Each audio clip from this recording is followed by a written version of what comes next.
conflict potential is soaring. The global economy is in a difficult, dire situation. How is Russia managing to keep afloat and keep growing? You know, when everything is calm and tranquil and stable, we're bored. Well, it's stagnation. We want some commotion. As soon as some commotion starts and we see bullets whistling and time flying rapidly, we get scared to our wits. Well, it's horrible. It's a great deal of horror. But you know, it's actually not. It's all about the economy, and we start with the economy. Despite your provocative question, the economy underlies everything. It's the main foundation prescribing and determining the living standards of our people and the stability and the defensive capability. Everything is based on the economy. And the economic situation in this country, by and large, is normal, is stable. We keep advancing against all odds, despite external threats and attempts to impact us. Last year, the economic growth was at 3.6% in annualized terms, and this year it's going to be at 3.9 or even 4%. We'll have to double-check that, because at the end of the year, well, we will see some numbers, and we will recap in the first quarter 2025. And probably the level will even be 4%, meaning that over the 4 years, the economic growth amounted to about 8%. According to experts with whom I've exchanged opinions this morning,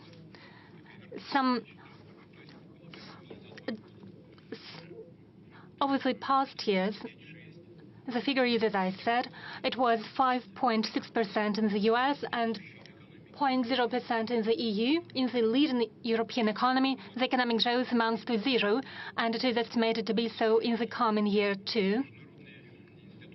International financial institutions, economic institutions, placed Russia number 1 in Europe in terms of purchasing power parity, and it ranks number 4 in the world.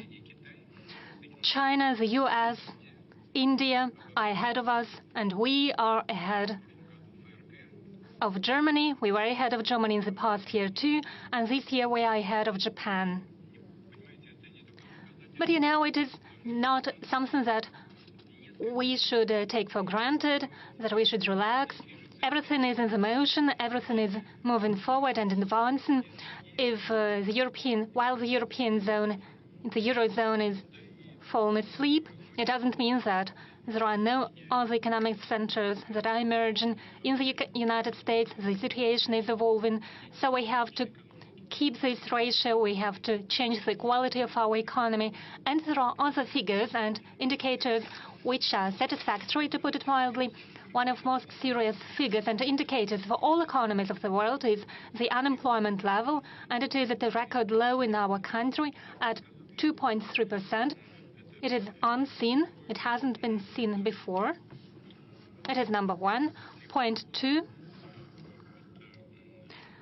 There is a growth in some industries. The industrial growth amounts to 4.4%, and processing industry is growing at a ratio of 8.1%. In some industries, some branches, the growth is even higher. Inflation rate is an alarming signal. While I was preparing for today's press conference, I spoke to the governor of central bank. According to Ms. Nabiulina, inflation is now at 9.3, 9.9, but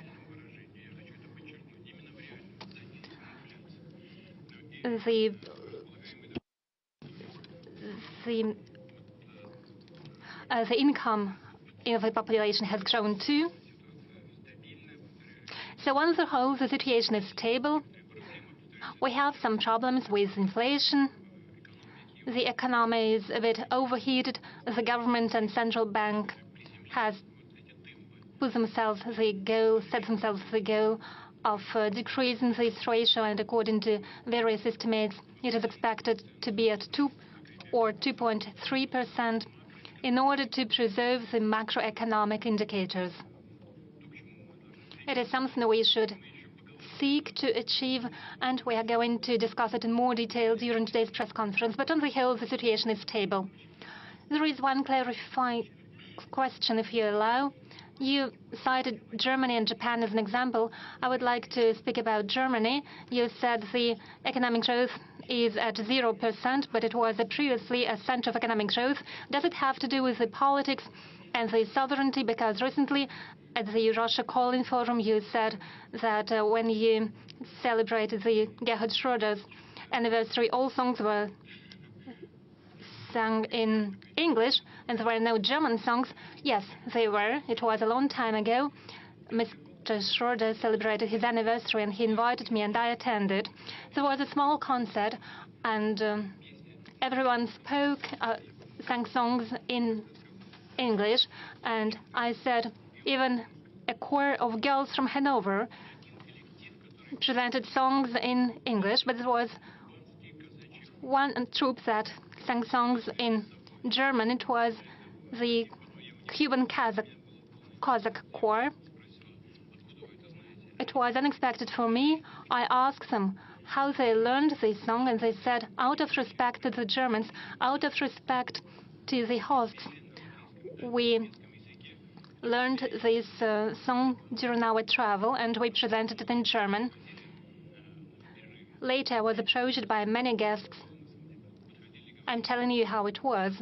And many people told me, we are ashamed. We are ashamed that only Russian Cossacks sang in German.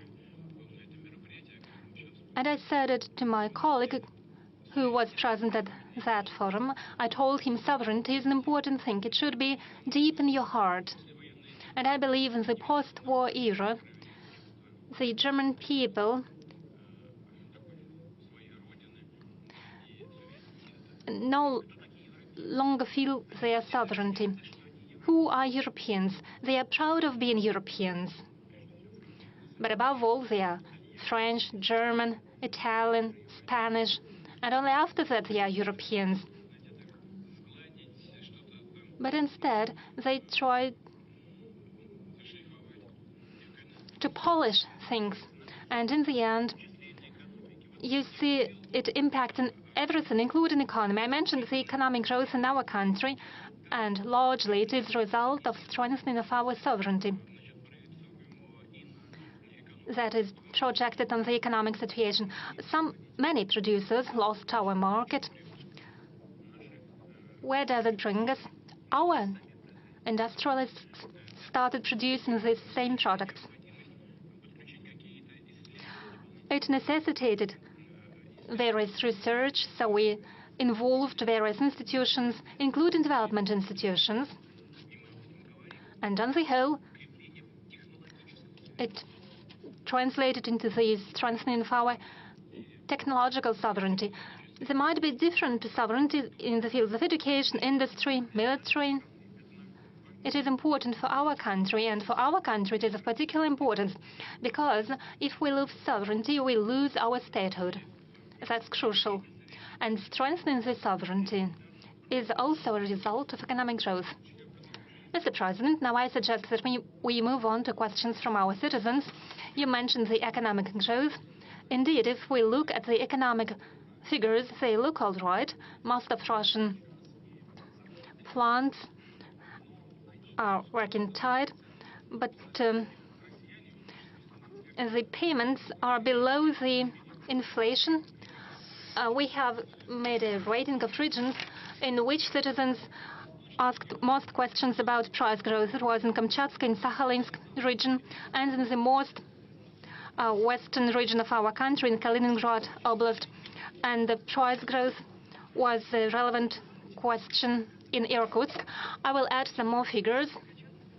Our GigaChat provides us with some statistics. Most popular questions had to deal with price growths of bread, fish, and butter.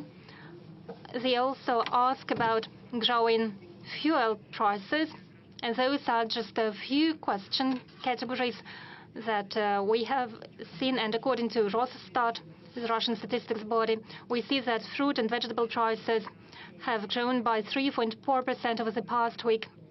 In particular, cucumbers got 10% higher, and the price grew by 43% over the past 10 months since November.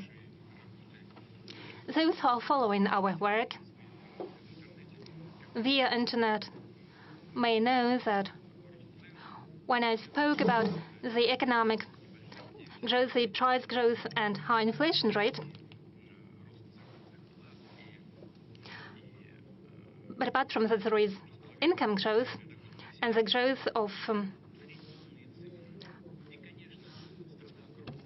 salaries. Well, we have a vast country, and some people might say, how can we speak about the welfare growth?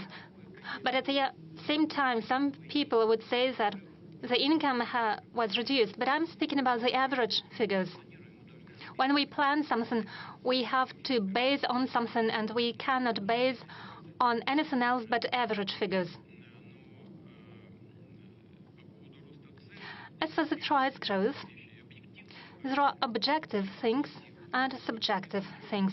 Objective things are the following, and most crucially, the supply on the market should be in line with the purchasing power of the citizens, and it should be also in line with the volumes of produced products.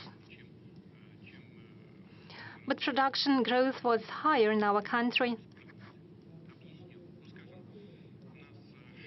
than the income growth. Let me give you an example. Food production is growing constantly in our country. If we have some questions in agriculture, we might go into detail, but I'll tell you already now, plus 3% annually. In terms of meat production, we completely cover our demand. It is a good figure. But why is it so? Meat consumption per year is at about 80 kilos per person, while it is 42 kilos in the world. It is an average in the world. It would seem that it is enough, but at the same time, the meat consumption has doubled over the recent time. Doubled. As for milk, annually the milk production is growing, but milk consumption is growing too. It is not enough in order to produce butter. And I know that the growth of butter prices amounts to 33–34% in some regions, and it might be even higher in other regions. The consumption has grown faster than the production. There is a second objective reason, yes, and we have to change the situation in the industry. There is another objective reason, that is a growth of prices of certain products in the world, and there are sanctions and restrictions. They are not playing a decisive role, but they have their impact because they make logistics more expensive. And there are objective reasons too. Like some experts believe that the central bank could be more effective and efficient, and it could have started using certain instruments not related to the growth of interest rate a bit earlier. Yes, central banks started doing so in summer, but according to some experts, it should have been and could have been done a bit earlier. There are lots of reasons, and I'm not going to list all of them and bore our audience with all these considerations related to various ways of regulations by the central bank. As for the government, it is working efficiently. I'm quite satisfied with its performance, and it is doing a lot. When it looks into the future, we always should look into the future. Even in the hardest and the most severe times of the Great Patriotic War, we know of such examples. people were looking into the future, and it was the right thing to do, as it turned out later. That's what our government is doing. It sets out national development goals, national projects, and so on. That's great.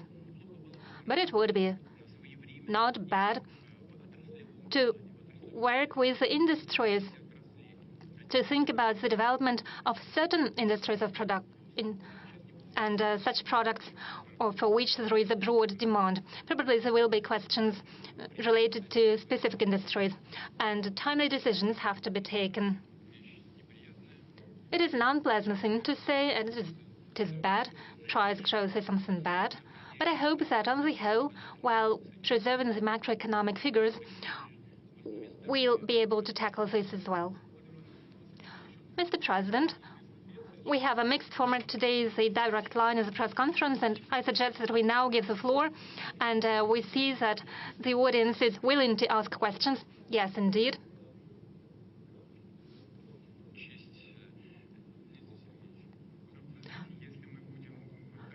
Mr. Peskov, well, if we do what you propose, it will mean disrespect to the others. What's your name, please? Alina Hasaeva, 15th region, North Ossetia. In today's realities, the human rights potential is a very important issue in North Caucasus. There are many educational institutions preparing military experts, particularly the North Caucasus Military Institute. It is a legendary institution. 7 alumni are heroes of the Soviet Union. Some of them are heroes of Russia. They continue to perform military tasks of our country. Anatoly Kulikov is one of alumni, and one of the most recent alumni is Sergei Hayrudinov. He became hero of Russia during the special military operation. Is it possible to revive this military institution that is so relevant and so important, not only in the North Caucasus, but in the whole Russia? Thank you, Alina, for this question. This is a very good question. Please don't be cross with Alina. Why? Because North Ossetia has always been at the forefront for Russia in this regard in the Caucasus. And throughout the times, it's proven to be useful in performing this high duty. And we know how the citizens of the Republic treat their motherland and their homeland. They have always defended the motherland. They have always performed this function nobly and with great success. You spoke about the decrease of the number of military vocational institutions. It's not about just closing it down in Ossetia. It's a thing that the network for military colleges in general, as the military specialists and the defense ministry thought it was out of proportion. There was no need for such a number of specialists for such an army as the Russian army, as it used to be. Now we're increasing the army in the numbers as well as a number of other institutions up to 1.5 million people. I cannot say that we will do that tomorrow, but we will work on it. That I can promise. Thank you. Working with the audience, let's go back to the center. Idar Tas, please, you have the floor. The mic, please, to the center. Thank you. Mikhail Petrov, TASS Editor-in-Chief. Before asking the question, Mr. President, I would like to thank you. This year, TASS is celebrating 120 years. We're the oldest information agency of the country. This year, in August, you have signed a decree to award the Order of Honorable Labor to our institution, and I would like to thank you for this. This is a high evaluation of our work. Thank you. As for the question, I think it concerns everyone today, I guess. When, during the Great Patriotic War, TASS were relaying the information from the front, I think it happened the same way as our guys are now working in a special military operation zone. They're also worried about that. What is your take on the course of the special military operation that's been going on for 3 years now? Is the victory any closer now? Naturally, I've expected such questions. There are many of them.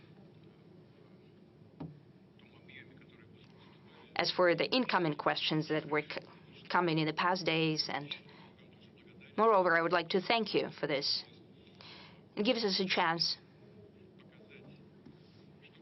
to show what we're doing there, what's happening, and what our guys are doing at the line of engagement. You know, the servicemen that whom I talk to regularly, they're giving some souvenirs to me. They're giving me their shoulder patches and so on. There's sometimes weapons as a souvenir. And quite recently, the servicemen of 155th Marine Brigade gave me a copy of the military flag, a banner. And we'd like to ask, can we ask someone to help? Could you please come up here? Yes, please. And someone on this side as well. So I have a request for you. Please stand over there, and you over here. And please unfold the banner. On the other way around. The Marines of the Pacific Fleet, I took it with me for a reason. Number one, I wanted to thank the guys for this gift. Second, let's think that this is 155th Marine Brigade. Represents all military banners of our guys fighting right now for Russia, for the motherland, throughout the line of engagement. I have to say that the situation is changing drastically. You know it very well. I just wanted to confirm that. We see movement all along the front line every day. And as I have already said, it's not about moving 100 or 200 or 300 meters ahead. Our military men are regaining the territory by square kilometers every day. That's what I wanted to highlight. Why is it happening? First and foremost, throughout the last year, and this is a classic scenario of military warfare. First, the enemy is going at you, he's being defeated, he incurs losses in personnel and equipment, and then we start moving forward. That's what's happening. Warfare is complicated. Therefore, it's hard to think ahead and to foretell the future. But we are moving forward. And as I said, we're getting closer to solving our primary tasks that we have outlined at the beginning of the special military operation. As for our men and women in uniform, I will continue repeating that, because I have every reason to say that. They're acting as heroes. The capacity of our armed forces are increasing.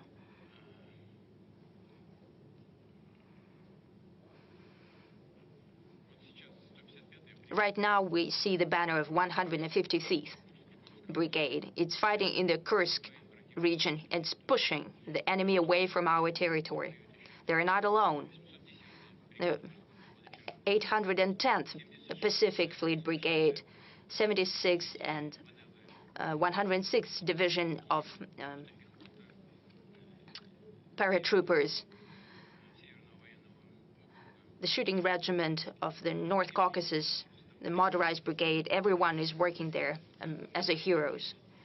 Right now, they're fighting, and let's wish all of them, everyone who is fighting in the Kursk region, all along the line of engagement, we wish them good luck, victory, and for them to return home safely.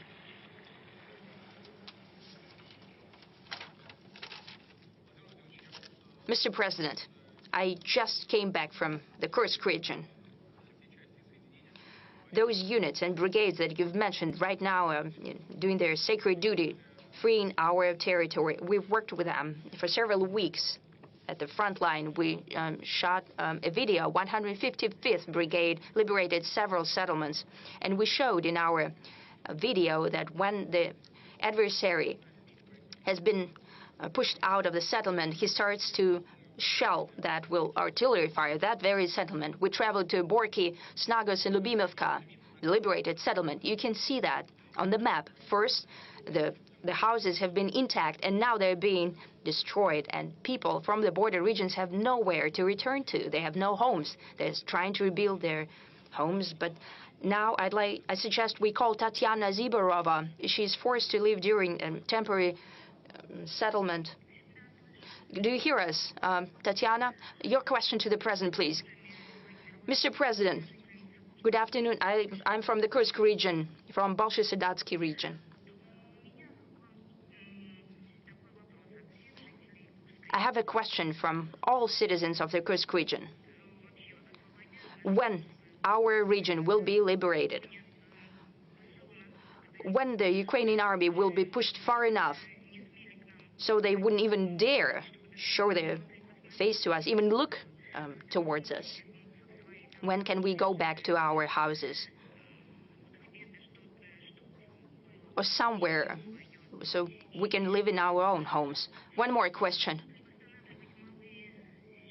Will small villages be rebuilt, the villages that have been destroyed? Will the infrastructure be rebuilt there? And now the question from Bolshiye-Sedatsky municipality.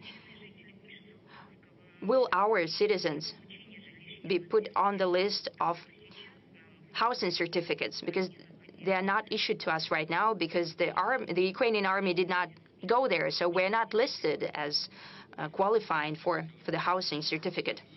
Madam Ziborova, no question here. I don't even want to name the specific date when the adversary will be pushed out. Right now, at this very minute, the fight is ongoing. The fighting is quite serious. It's not quite clear. It makes no military sense to enter of the Kursk region by, the Ukrainian armed forces, or to keep on staying there, sending as cannon fodder their best storm brigades and units. Still, this is happening. It is for sure that we'll get rid of them. But as for the specific date, I cannot name you the specific date, but there are certain plans, so I know the date. It is reported to me regularly, but say that by this very date, it would not be correct, because our servicemen can hear us right now. If I just name the date, in a day or two, they will try to deliver on that without regard for their own lives. A day or two would not have a great significance, but it is for sure that the adversary will be pushed out of there.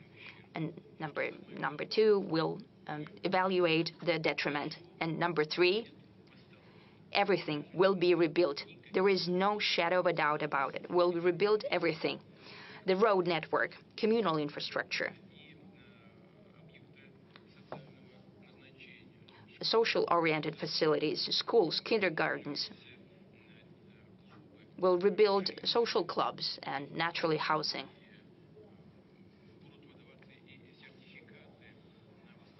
We'll provide certificates to rebuild housing. Those who want to move there, will help them out. Right now, we have allocated already, I think, about 108 billion rubles. The first tranche has already been delivered. The administration will be working throughout all of the holidays. They'll be meeting with people and solving the questions also regarding the housing certificates. There is nothing good about what's happening to you. People are suffering, they have losses and tremendous inconveniences, especially with children and so on. But we'll do everything. Please do not doubt, Madam Ziborova. We'll rebuild everything. And everyone who requires housing to be rebuilt, they'll be covered. Everyone will receive everything that they're bound to receive. And I truly expect that the new head of the region, who has been appointed to the Kursk region, he's an experienced person who knows how to work with people directly. That's why I appointed him there. He has been working at the State Duma for quite a while. He knows how to work with voters. He's good at it, and I'm sure that it will happen. He will work individually, case by case. Mr. President, our servicemen who right now are liberating the Kursk region do not have the status of the participant of the special military operation. Why? Because they're participants of the counterterrorism operation. It has an impact on the payments that they receive. We received several appeals, mainly by the wives of the servicemen. My husband is serving at an assault brigade in the Kursk region, and he's taking part. He received 42,000 rubles in November, though he's at the front line. Some servicemen do not receive payments for 3 months already, since they're in the counterterrorism zone, not in the special military operations zone. Yet another appeal. Kursk region servicemen receive 25,000 per month, not 210,000 rubles as promised by the Defense Ministry contract. Can it be amended? Yes, it can and it must be. This is my shortcoming. This is unexpected for me. I know what is said here. Our servicemen who used to fight at different parts of the front line, they're participants of the military action, and if they have been moved to the Kursk region, they're bound to receive them. I think I'll check it. Possibly there used to be a category that was not at the line of engagement, and then they landed in the Kursk region. Possibly they were not certified as the category of participants of the special military operation. Honestly, I didn't even think about it. So, my apologies. All of that is going to be corrected. It's a pity that the Defense Ministry overlooked that, because it's their responsibility, but we're going to sort this out, and everyone is going to get everything they're entitled to. And the military who are performing their duty at the line of engagement will get everything. And we will recalculate everything retroactively. There should be no doubt about that. Yes, I know personally military who are waiting for that. I want them to hear me. Rest assured, and your families, rest assured that everything is going to be recalculated, everything that you're entitled to, everything you'll get. Mr. President, you said that the armed forces of Ukraine are basically sending their brigades as cannon fodder to the Kursk region, and we can see that. We see so many bodies of their military. They have abandoned, and there's a lot of NATO military equipment left there, Leopards and Abrams and Bradleys. So basically, Kursk region serves as the concentration, like a graveyard, the biggest in the world for NATO military equipment. That very well may be the case, because the amount of military equipment in Kursk region is almost the same as the military equipment of the armed forces of Ukraine that had been destroyed over all of the last year in the territory of Ukraine. So I would also like to ask you whether they will get reward for the military equipment that they have managed to destroy. Are there any problems with that? Well, yes, the situation is grave. Yes, I know that the Defense Ministry is listening to this press conference. Everything is going to be done, and no one should have any doubt as to that. Maybe we'll move to the room, to the audience. Very well. Since we're talking about the military sphere, let's go to Zvezda TV channel. Konstantin Karkoveshnikov, Zvezda TV channel. I have to ask you about the statements we've been hearing from you over the last several weeks. You spoke about the first military test of Oreshnik. It seems as if it is a perfect weapon, even though in the West it's still dubbed as a modification of an old Soviet missile, saying that the air defense system can bring it down even at the moment of launch. Can you comment on that? And what about the sense behind the name of this Oreshnik? Because there are different theories as to why it received this name. First, whether that is an old weapon or new weaponry, it's a cutting-edge type of weapon.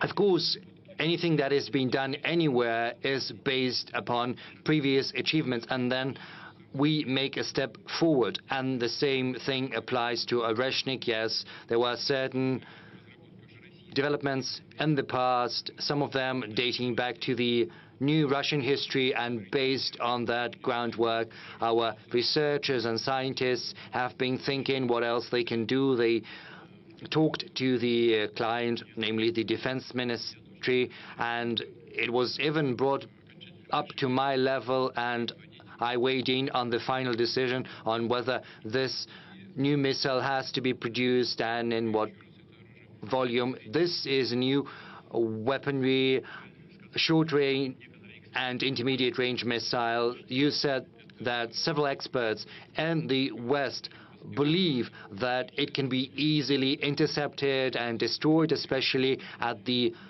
moment of launch.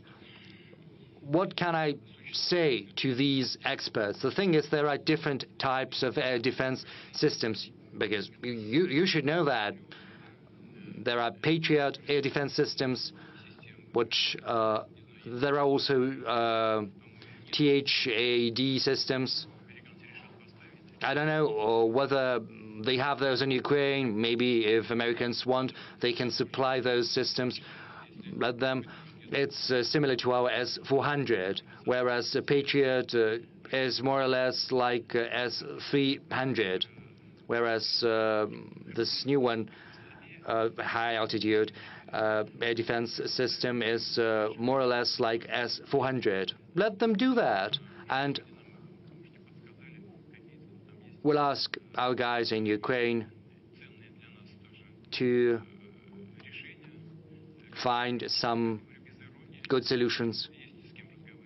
Well, when I say our guys, I say that without irony, because there are those we can talk to in Ukraine, because there are many people in Ukraine who are dreaming of ridding their country of this neo-Nazi regime. But the thing is,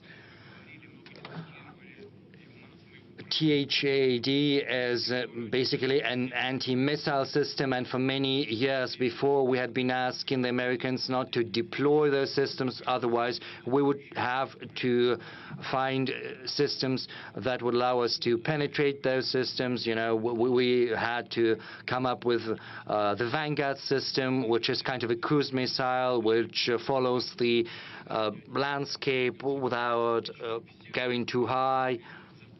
So basically all of that is only leading to new expenses, especially for American taxpayers, without giving anything in return.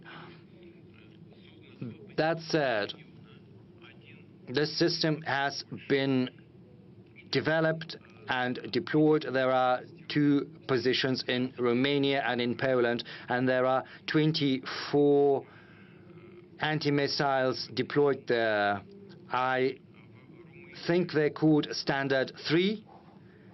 In Romania,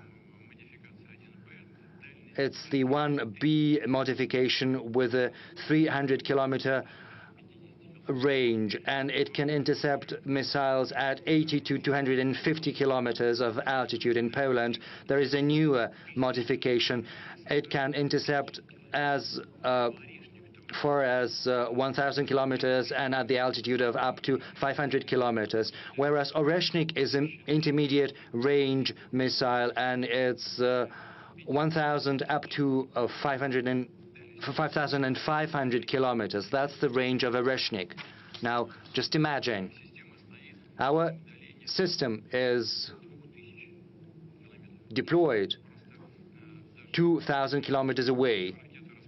Even if the anti-missile is deployed in Poland, it's not going to be able to intercept.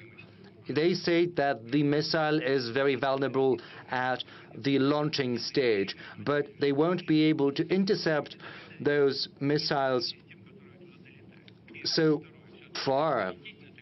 Moreover, the launching sites are protected.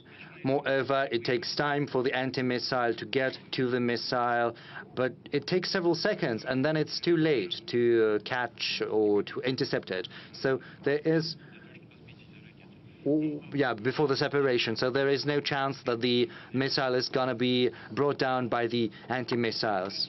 So if the experts in the West think so, well, let them come up with a proposal to us and to the US.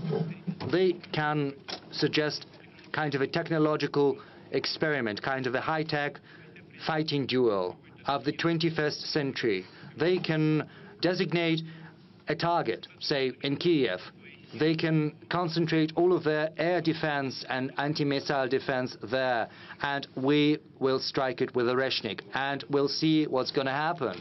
We are willing to conduct such an experiment. What about the other side? Are they ready? Well, we understand all of their anti-missile and anti-air defense systems are on high alert. They're ready. But, you know, what I've just told you is what I have learned from our engineers, from our scientists. And of course, the American political leadership also get their information from their experts. So let's conduct this duel and look at the outcome. It's going to be interesting because it's going to be useful both to us and to the American side. And what about the name? Honestly, no idea, no clue. Well, let's ask some questions from the audience. Yes. Rossiyskaya Gazeta. Maybe you'll ask something about the peace. Rossiyskaya Gazeta. Mr. President, you have recently signed the amendments to the nuclear doctrine. Do you think the signal has been received and understood in the West? I don't know. You should ask them. I know what the amendments are. The doctrine is not new, but the amendments are somewhat new. I'll tell you about the key changes. We talk about the new emerging military threats that can turn into military threats, like the emergence of anti-missile systems and several other factors, and they're all named in the doctrine. We also speak about raising the responsibility of non-nuclear states that might participate in an aggression against the Russian Federation, together with those countries that are in possession of nuclear weapons. And if these countries, just like their allies, create any threat to Russia's sovereignty or to the very existence of Russia, then we believe we have the right to use our nuclear weapons against them. And there is another component, which is also related to managing our military arsenal. The fourth thing, we have made an announcement.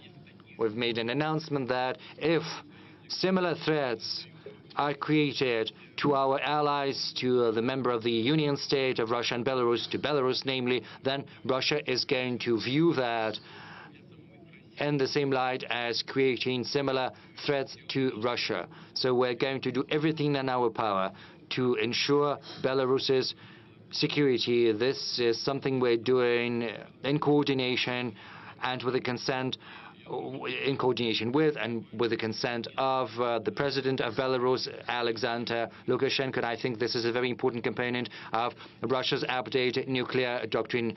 Another question from the audience. Well, we have agreed not to shout out. Let's show some respect for one another. Yes, but before that, let's give the floor to the one who to the lady who wants to ask about the Arctic.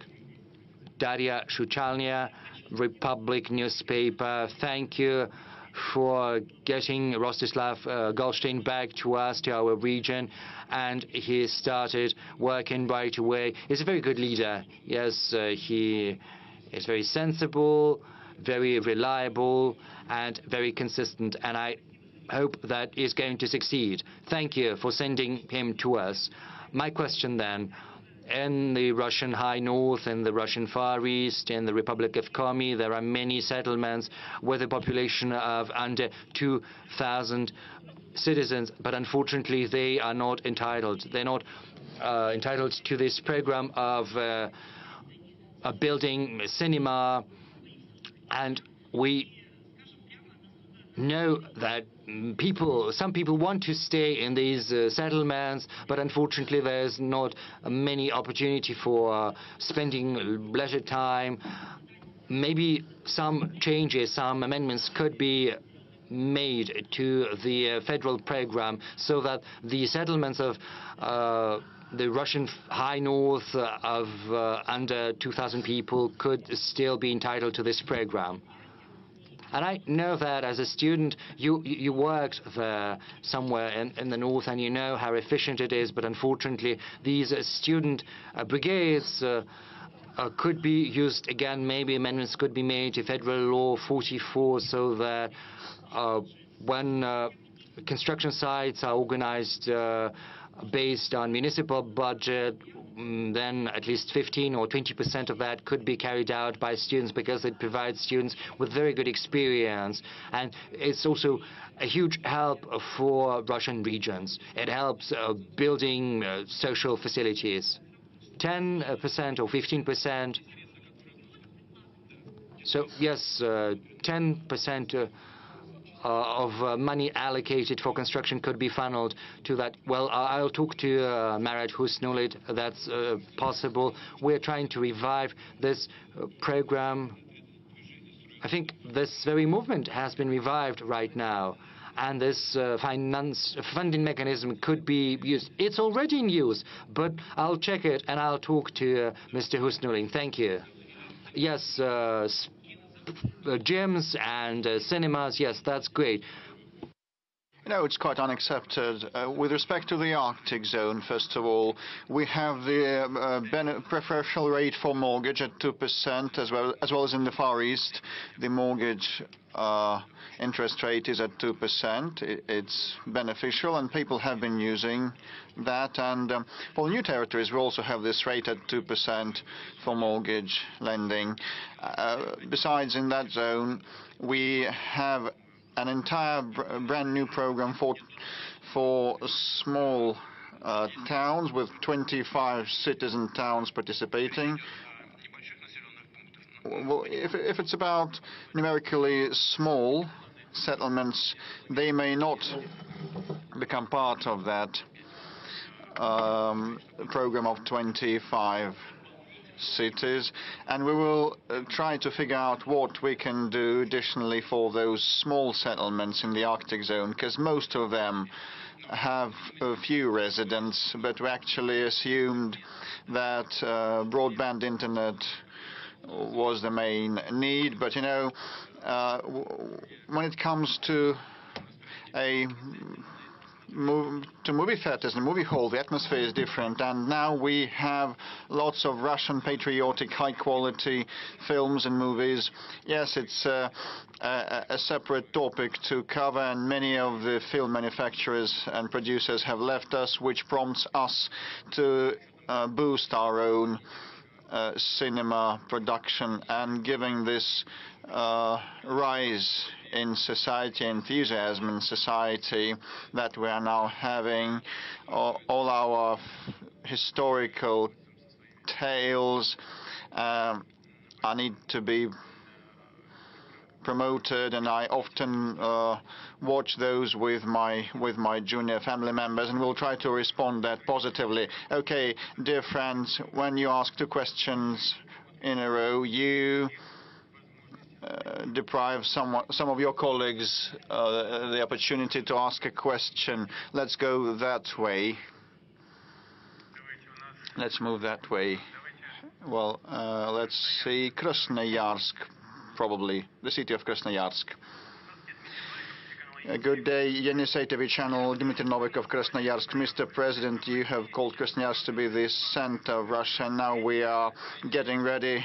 Just apologize for interrupting. It wasn't me who called. It's the geographic center of Russia, Krasnoyarsk. And we're getting ready to mark our 400th anniversary in 2028. And using the opportunity, would like to invite you to visit the anniversary. But my question is, now Rus Hydro headquarters is moving to Krasnoyarsk at your behest, and probably it will be coherent to prompt other state-run and private companies to move to the region, which would give new tax revenues and opportunities. Do you contemplate and entertain such opportunities? Well, first of all, I believe it is a proper way to do, and possibly some of the federal authorities should migrate to different regions. That would prompt and boost the development of our government. We're trying to concentrate all the judicial power in St. Petersburg, and that kind of separates the judicial branch of power from the presidential branch of power, making the former one more independent. And some of the functions of the capital city are transferred to St. Petersburg, and other big centers of our country like Krasnoyarsk also need more attention, having more revenue and companies paying taxes on site, and that would encourage the region's development. And you have mentioned Rus Hydro. Indeed, when I blessed the future CEO Ukhmarin, I just asked him, will you be ready to move to Krasnoyarsk? Yes, and your wife, she would agree, but that takes time. You know, one needs to move the manpower there, and people don't want to leave Moscow, not because they're lazy, but, you know, they are ingrained in Moscow with schools and kindergartens, and you need to train staff on the ground, and still Rus Hydro will be moving, and we will prompt more big companies and governmental bodies to move to other parts of Russia. We have the biggest land mass in the world, and major manufacturing companies should be spread evenly across the country, as well as governmental bodies. But, you know, there are some limitations, like president and the government should be next to each other to interact properly. Yes, thank you for the invitation to visit Krasnoyarsk. Some of the businessmen suggested moving the capital to Krasnoyarsk. Yes, or Irkutsk, and Peter the Great wanted to have a capital, the capital in the south, to move the capital in the south. He had two options, either St. Petersburg or a city in the south, in Taganrog. Well, originally he wanted to install the empire's capital in Taganrog. I can see Andrei Rudenko, a military correspondent of ours from Donetsk. I can't but give the floor to him. Mr. President, I've been around in Donbass since 2014, and I had a state TV company, Donetsk, and my question is quite serious. Across Donbass and Kherson and Zaporozhye region, a great deal of reconstruction is in progress, but still war is waged and there is a lot of fighting, and the enemy has been destroying our settlements. Will we have enough capabilities and funds to fully restore the historical lands that we have returned? No doubt, without a doubt, we will have the necessary capabilities and resources. We have a huge program in place to restore these territory. This program is valid until 2030, and work is underway on a number of spheres, like the road network reconstruction, the housing reconstruction and construction, public utilities, reconstruction, cultural and social sites. Also, with respect to roads, in 3 years we plan to bring all the roads there to the national Russian standards. And please have a seat. And you know that this is ongoing, and there's an undertaking that is being implemented already. We are planning to build a circular ring road around the Azov Sea, which is now an inland sea of the Russian Federation. And it will be similar to Taurida trunk road in the Crimea, of 4 lanes, with all the advantages of such a high-speed road.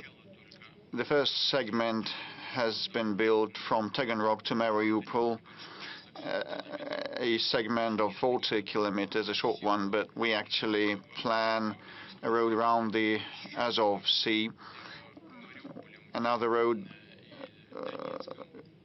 connecting Mariupol and Donetsk, which is 197 kilometers long, also is in the pipeline, and all the road network will be restored, and all the necessary funds have been envisaged,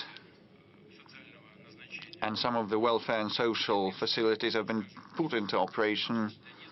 In Donetsk, the perinatal, a world-class perinatal center has been commissioned. In Mariupol, a medical center was opened.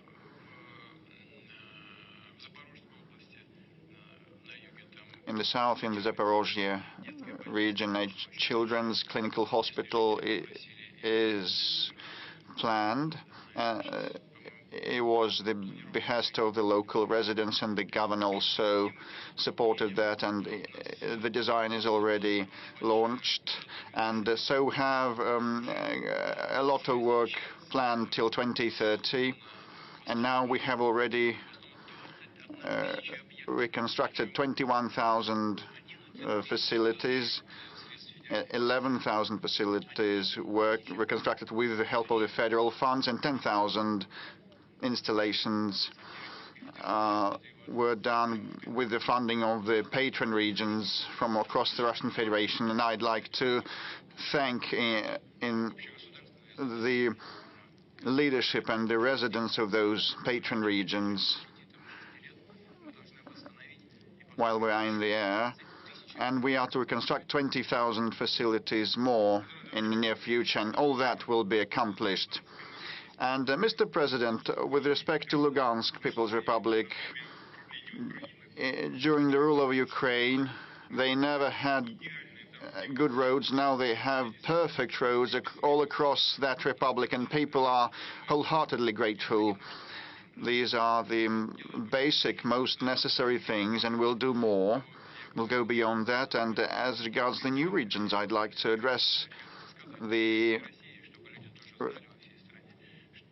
residents and all other Russian nationals, while we have the live broadcast, that these regions have a very good potential to unlock, and potential and prospective tax revenues might be huge. And Lugansk region has seen a 97% growth in tax revenues collected. In Donbass, the growth is at 69%. I mean, the revenues collection. In Zaporozhye and Kherson, the growth is measured by hundreds of percent. Although the base figures were much lower, still they have grown by 200% in each of the regions. So the tax base is good and solid, and they are restoring at a quick pace, and they are becoming self-sufficient. We definitely need to prop them up and back them and support them, and we will keep doing so. The entire country will do so until they are fully, no de jure, but de facto economically and socially integrated. You are now speaking about taxes. It's about tax collection. Yes, it's about tax collection. In these regions, I might be a bit mistaken in figures, but with respect to Donetsk, the growth has been at 79%. In Lugansk, they increased the tax revenues by 90-something%, and in Kherson and Zaporozhye regions, the growth of tax revenue collection was at around 2,000%, and the base levels were lower, but still they are growing faster. With respect to the new regions, lots of questions are coming from them, including on pension calculations and reckoning. The labor track record during the Ukrainian period is not taken into account, and they don't have the documents. And now a video address from a pensioner, Shepilov. I am Shepilov Leonid Nikolaevich, a pensioner from Krasny Liman. I have the work track record, the labor track record of 45 years, and now I live in Donetsk with my daughter, and Krasnolimansk is in hostilities, and my house got burnt, and my labor track record register also got burnt, and the only document I have is the certificate 5 POK. In July this year, I submitted it to the pension fund of the Kalinin district of the Donetsk region. Please, I still received no answer. Please help me sort it out.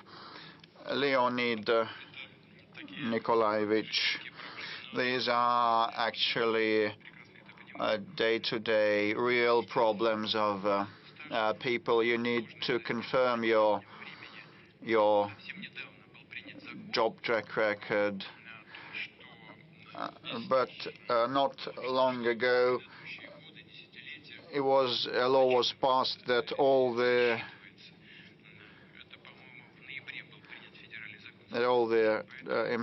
time in employment, years of work, a work record will be taken into account. So the law is on your side. Even if you have no documents at hand, witnesses may come in handy, as well as the decisions by regional commissions also may be made, and I'd like to ask the authorities of the region to assist resolving such questions, such issues without any red tape. Not long ago, I talked with Mr. Pushilin, head of the People's Republic of Donetsk, and he told me how he received a delegation from Africa, and we were happy to receive our guests and friends, and he's going to go to Africa also, which is good. We have to support the relations, but I would like to remind you that there is also Leonid Nikolaevich, whom you need to involve as well. And I hope that intergovernmental commissions, or inter-regional commissions, inter-agency commissions will be operating efficiently. Again, there is now a federal law that was adopted a short time ago. There are lots of addresses about laws, documents. It's not about pensions, also about education and rights for property. But I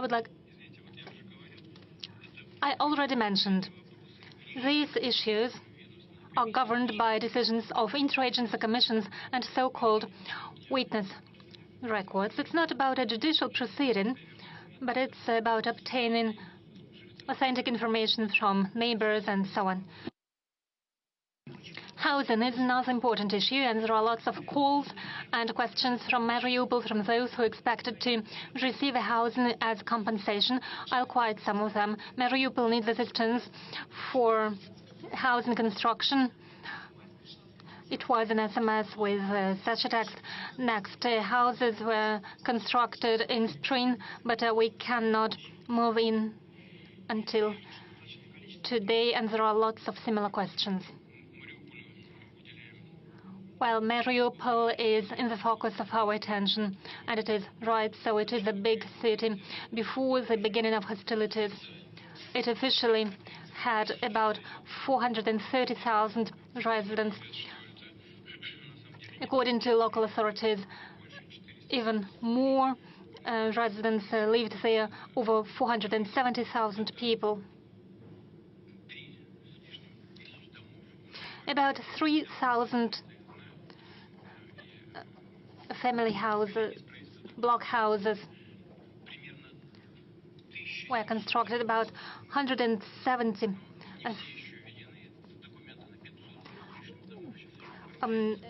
about 1,700 houses were destroyed, but the reconstruction is on the way. New houses are constructed too. Those that cannot be reconstructed were demolished, and this land was given to the developers, to construction companies, and there is a mortgage program of 2%, which can be applied to those new houses. So there is a construction boom of a sort in these territories. In Mariupol, for example, according to our estimates, about 300,000 people have returned to their homes, and the population is growing at a high ratio. Roads, schools, social infrastructure is in the focus of our attention. There is a medical center that was constructed recently. We deal with educational institutions and will continue to do so in future. But as for housing, I'll reiterate. There are houses that were handed over to developers, but citizens, the residents, have the right to receive a housing at least close to the neighborhood they used to live before. If a new block house was constructed by a developer in this neighborhood, the person should receive an apartment close to the neighborhood where he or she was living. There are about 5,000 unattended apartments in the house, and they have to be redistributed among the citizens. Of course, some people are returning, but we have to regulate it and resolve these issues. But I can say for sure, all those who are entitled for compensation, all of them will receive it. If it's not the case, please appeal to regional authorities. There are centers for decision-making. They were established, if I'm not mistaken, it is located in Marata Street.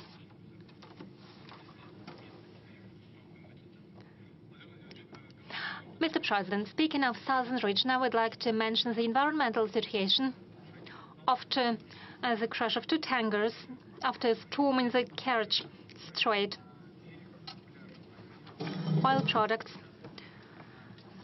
were leaked near Anapa, and it is now moving and migrating towards Galanji. The situation is deteriorating. Employees of emergency services and common residents are now trying to provide assistance, and I invite you to watch this short video. Anapa has never seen such a devastating environmental catastrophe before. About 45 kilometers distance is affected. Birds are affected. There are new and new waves bringing oil products again and again. It all has affected the sand and the resorts of our region. We cannot improve the situation alone.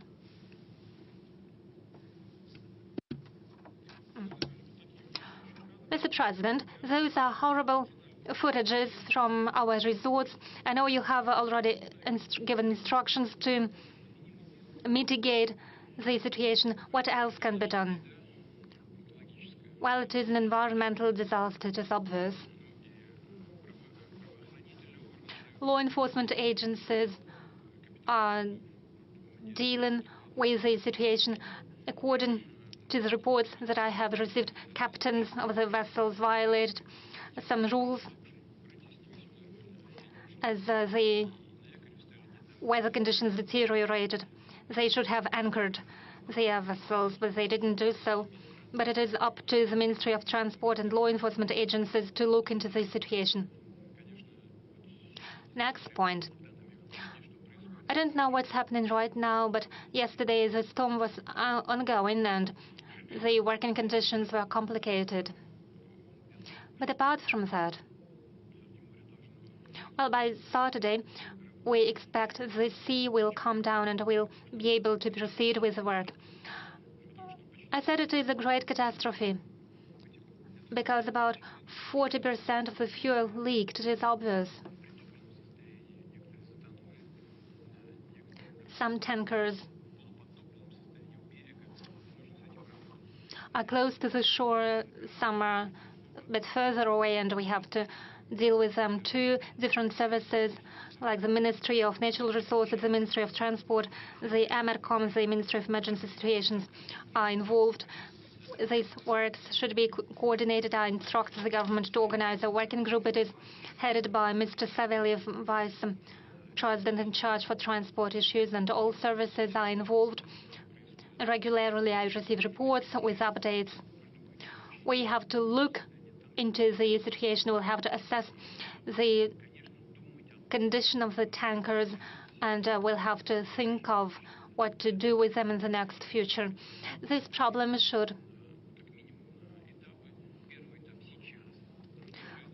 be, the works have to be conducted on several stages. First, we have to localize the leaked fuel. At the next stage, we need to remove the fuel that we see on the shore. Yesterday, or the day yesterday, Governor Kondratiev told me he established a group of about 4,000 people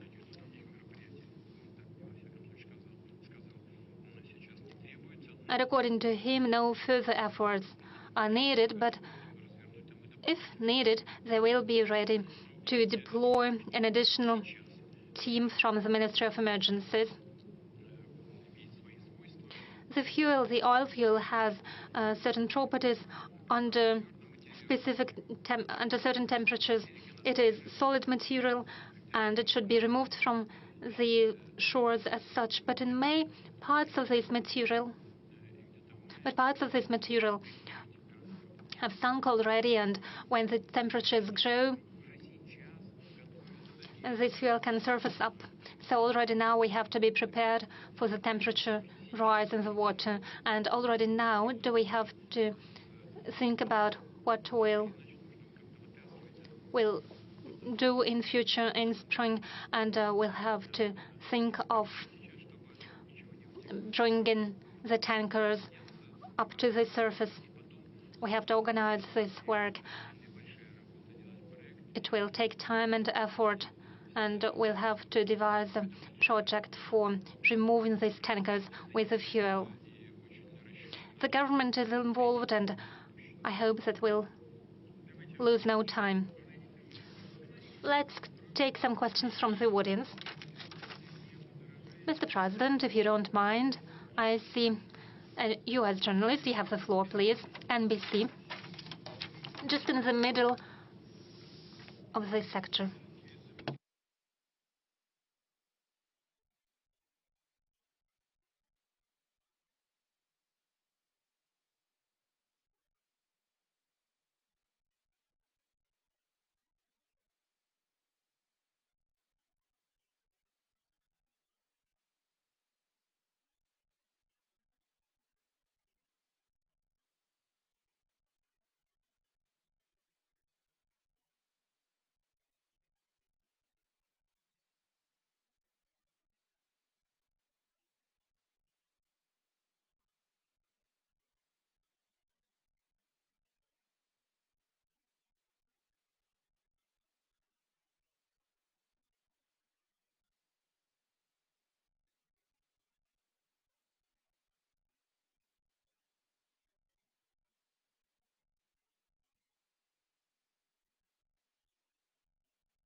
Would you please reiterate your journalist, where did he go missing? Where was he missing? What happened exactly to him?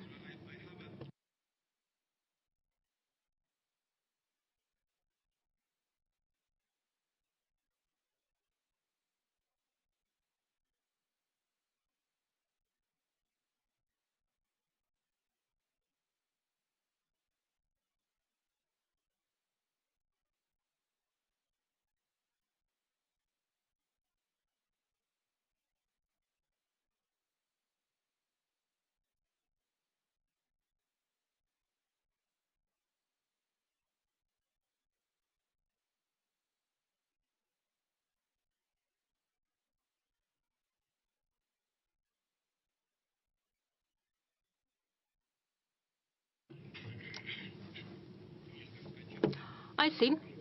Please take your seat. Well, frankly speaking, I haven't seen President Assad yet, after he came to Moscow. But I plan to do so, and I will have a conversation with him. We are adults, we understand. 12 years ago, a person went missing in Syria 12 years ago.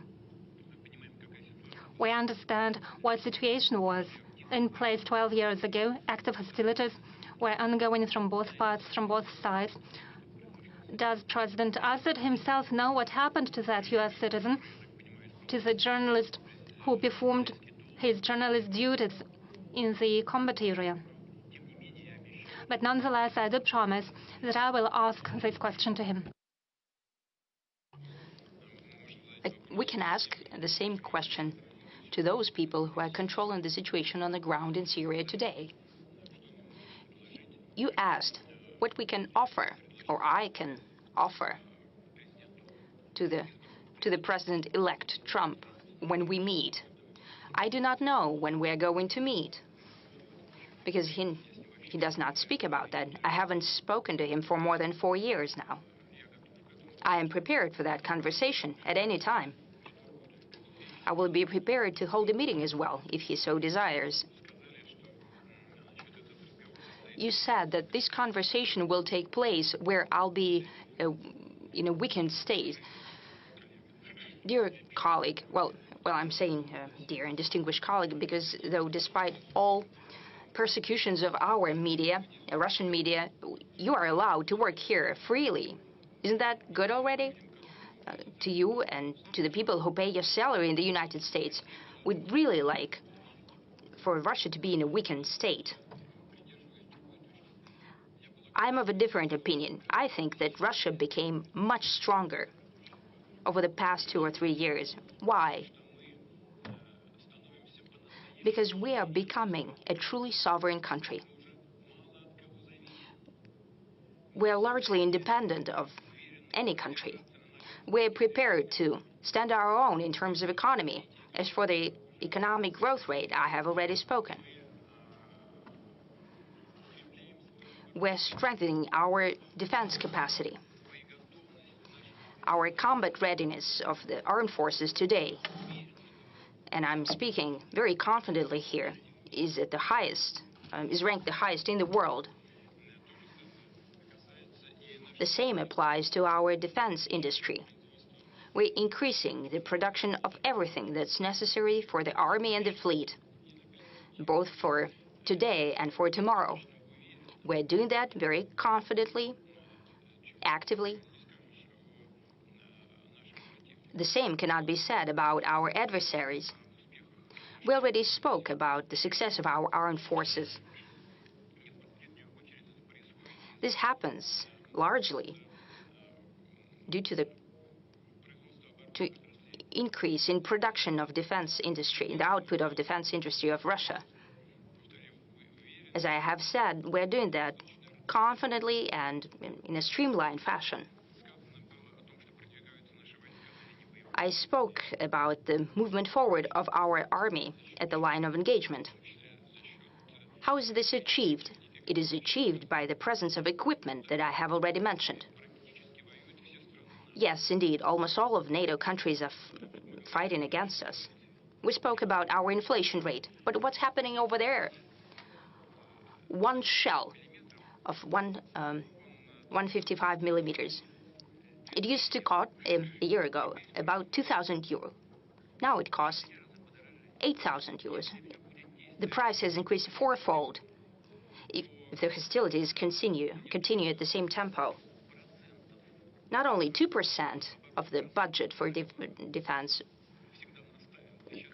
which was always done at the insistence of the President-elect Trump,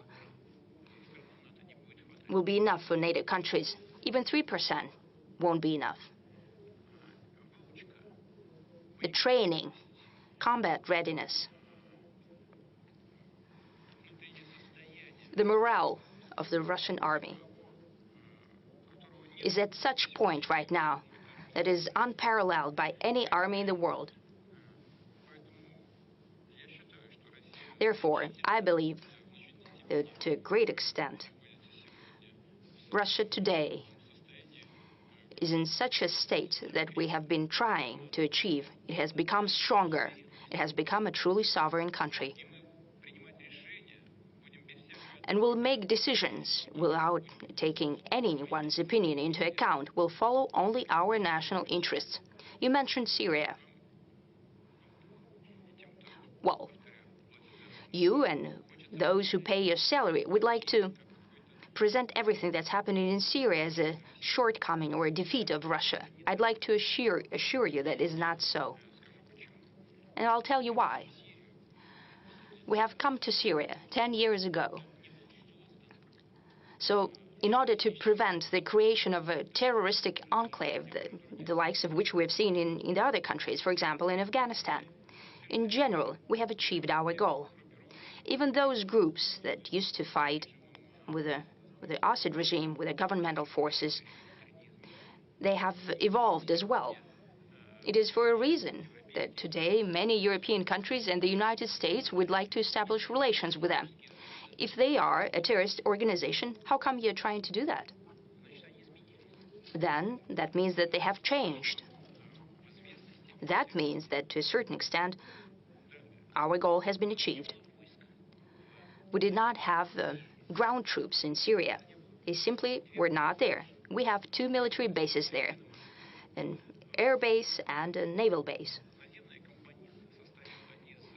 The ground operation consisted of the troops of the Syria itself and of some, and it's an open secret, of certain pro-Iranian paramilitary forces. We have returned the troops of the Special Operation Forces. We have withdrawn them from there. But what was happening at the time? When the groups of armed opposition came close to Aleppo, Aleppo was defended by about 30,000 people. 350 fighters entered the city. The governmental troops, as well as so-called pro-Iranian units, have left the city without fighting. They've blown up their positions and just left. The same happened with some exemptions. There were some hostilities there, but the same happened all around Syria. Previously, our Iranian friends used to ask us to provide transportation for their units in Syria. Now they've asked to withdraw their units. We have transported out 4,000 Iranian fighters to Tehran from Khmeimim base. A part of so-called pro-Iranian units left without fighting to Lebanon, part of them to Iraq. Today, the situation is quite complicated if we're talking about Syria. We expect and hope that the peace and calm will come there. We have established relations with all groups that control the situation on the ground and with all countries in the region. And the majority of them are telling us that they have an interest for our military bases in Syria to remain in place. We need to think about it because we need to decide for ourselves What will be the relations, our relations, with those forces that are controlling the situation right now and who are going to control it in the future? Our interests should coincide. If we are to stay there, we must be doing something in the interest of the side who's doing there. What would be such interest? What could we do for them? This is a question that requires accurate and painstaking working through. But now, even now, we can do something using these bases as well. And we have proposed that to our partners already. Those partners who are on the territory of Syria and in the neighboring countries. We have proposed that we can use the air base of Khmeimim to deliver humanitarian aid to Syria. This was accepted with an understanding and with a desire to organize this joint work. The same applies to the Tartus naval base. Whoever would like to present Russia as a weakened, and as you're an American, I would like to remind you of a well-known writer and a person who said at a certain time, "The rumors of my death are much exaggerated."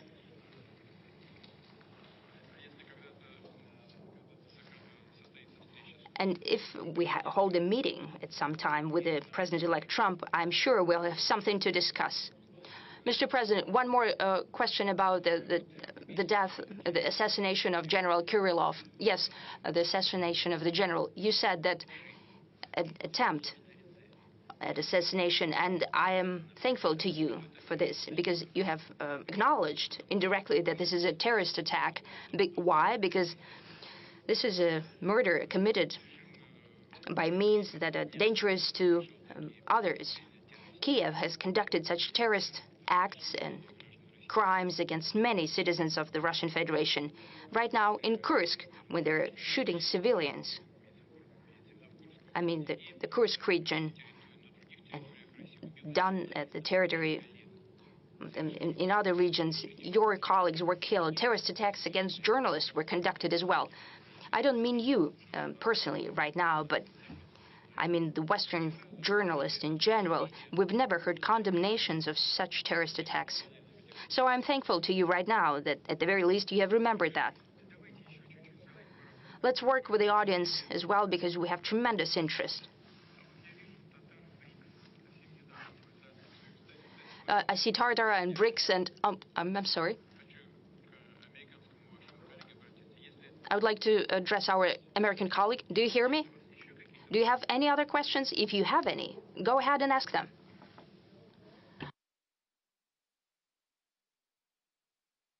Are we going back to Kazan or not? If you would think about them, if you can formulate them, then we'll go back to you then. And we'll talk to Tartars, then to Americans.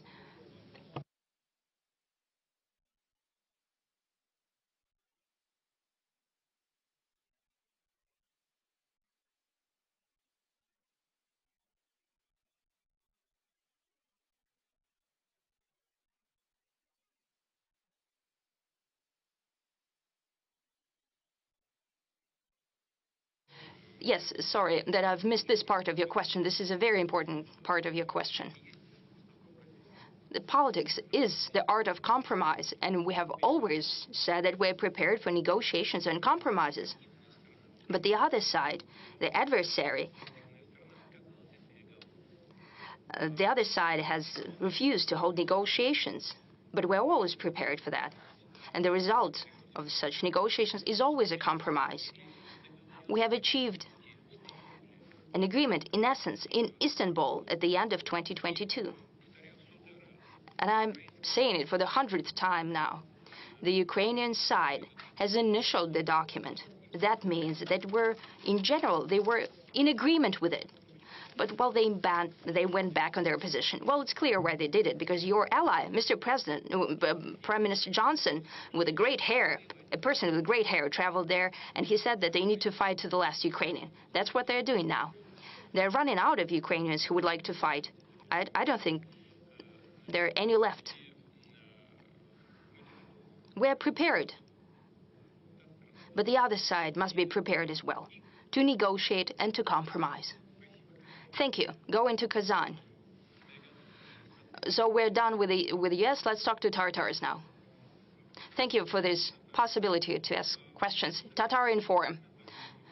BRICS after Kazan summit has reached an unparalleled level. It's hard for me to remember such a gathering in Moscow. Dozens of heads of state, Narendra Modi, Xi Jinping, and so on. So your expectations about standing off to the Western world order, have they been fulfilled fully? And a follow-up question. You responded to my question last year, and you said that Tatarstan is a showcase of peaceful coexistence of nations, religions, and peoples. And the same can be said about BRICS, because this is a combination of very different countries. Hence the question, do you see an opportunity to create the headquarters of BRICS in Kazan, maybe of Russian part or of the organization in general? Arthur, you said that Moscow hasn't seen such a gathering of leaders of different countries. You're quite right. Yes. But they gathered in Kazan, so thanks to Kazan for giving us such a platform. This is number one. Now, number two. As for headquarters, we were not planning to create any. Well, there's several tools that we're creating that are working in the interest of the whole organization. Naturally, we'll use all opportunities of the capital of Tatarstan that were created there over the past decades. Kazan made a tremendous quantum leap in their development. Without an exaggeration, this is one of the best cities of Europe. And I say that with great pleasure. We're proud of Moscow. This is one of the largest and the best megapolises of the world. Kazan is also developing very fast and very successfully. I remember Mr. Mintemiev, we traveled with him to the outskirts of Kazan, and people used to live in dugout houses. It was just a pit. But I have to say right now that it's all so clean and wonderful and nice and beautiful. And right now the city is all but transformed. It's a wonderful city. It has built a subway system. I spoke to the previous leader about that, and the new leader has taken up the baton, working very actively. Kazan is home to talented people. There are people of different ethnic groups, of different backgrounds, who live in peace and in accord with one another, having respect for the traditions of one another, visiting one another during religious festivities. You're doing a great job. I can only congratulate you on that. But there is another thing I'd like to draw your attention to. You said that BRICS is developing as an instrument to counter the West, which is not the case. You are mistaken. It's not an instrument to counter the West. We're not working against anyone. We are working in favor of our interests and the interests of the organization's members. We're not trying to build any kind of adversarial narrative or agenda within the organization. The organization, however, is developing very rapidly. It's expanded. Its membership has become bigger, and there is a great number of countries who are showing interest in developing BRICS as an organization, because our work within BRICS is based on respect for the interests of one another. All issues are decided by consensus, which is of the utmost importance. There are no small or big countries within BRICS, no countries that are more or less developed. This is an association that BRICS brings countries together who have only one interest, that is their national development. We are using the existing tools and creating new ones to achieve better economic growth, to reconfigure our economic structure to make sure that BRICS is at the helm of this forward movement. And we'll do everything now to make sure that it stays so in future. Let's give our colleagues within the audience a chance to ask their questions. I see a new media. It's very popular, even though it's unconventional. It's called Readovka, Maxim Dolgov Readovka edition. Mr. President, for many countries of the world, The issue of aging and depopulation is a burning issue. Russia has not been spared this fate. Many measures have been put into practice in order to boost our birth rates. Recently, you have signed into law the establishment of a Council on Family Policy and on Demographic Policy. But what happens if these measures do not prove to be sufficient? We'll enhance them, we'll improve on them. Please sit down. This is a question of utmost import, and it's a key issue not just for Russia but for the rest of the world, because many countries across the world are facing the same problem as we are. During the Soviet times, the birth rate stood at around 2%. The birth rate is basically the number of children per one woman. During the Soviet times, there was a 2% growth at a certain point in time. Sometime in the past, several years ago, we managed to reach 1.7% or so, but unfortunately right now it stands at 1.44%, which is very little. But unfortunately, many other countries are facing the same problem. Neighboring countries like Finland, I think it's even less. In Norway, it's the same. In Spain, the birth rate is even lower than that, and many other countries are facing birth rates lower than that. Even though some countries, developed countries like Japan or South Korea, have very low birth rates, it's 0.7% in South Korea. So we are in a better position somewhat. But in order to make sure our population is replenished, we have to raise it to 2.1%. And in order to make sure that our population keeps growing, we have to secure a 2.3% birth rate. I spoke at length about what had been happening in the previous decades. We had a trough during the Second World War in 43-44, and then after the collapse of the Soviet Union, we had a similar plunge in the birth rates. I'll spend 2 minutes to speak about that. So when a small generation reaches the age of giving birth to children, it also gives birth to children to a smaller generation. And unfortunately, these trends in Russia have overlapped. The trough after the Second World War, and then the plunge at the top after the disintegration of the Soviet Union. So it's kind of a sign line. And unfortunately, we had a 30% plunge of women who are capable of giving birth, who are in this age. And we need more girls, more women. What are we doing to rectify this situation?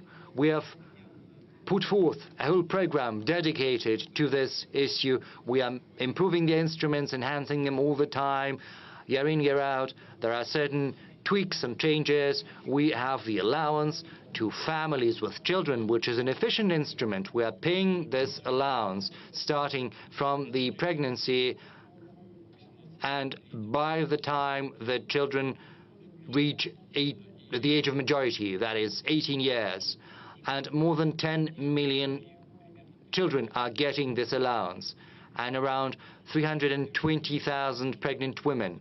Secondly, we have a unique instrument we have come up with, which is unique in the world. That is the maternity capital, which we are always refunding and rebuilding.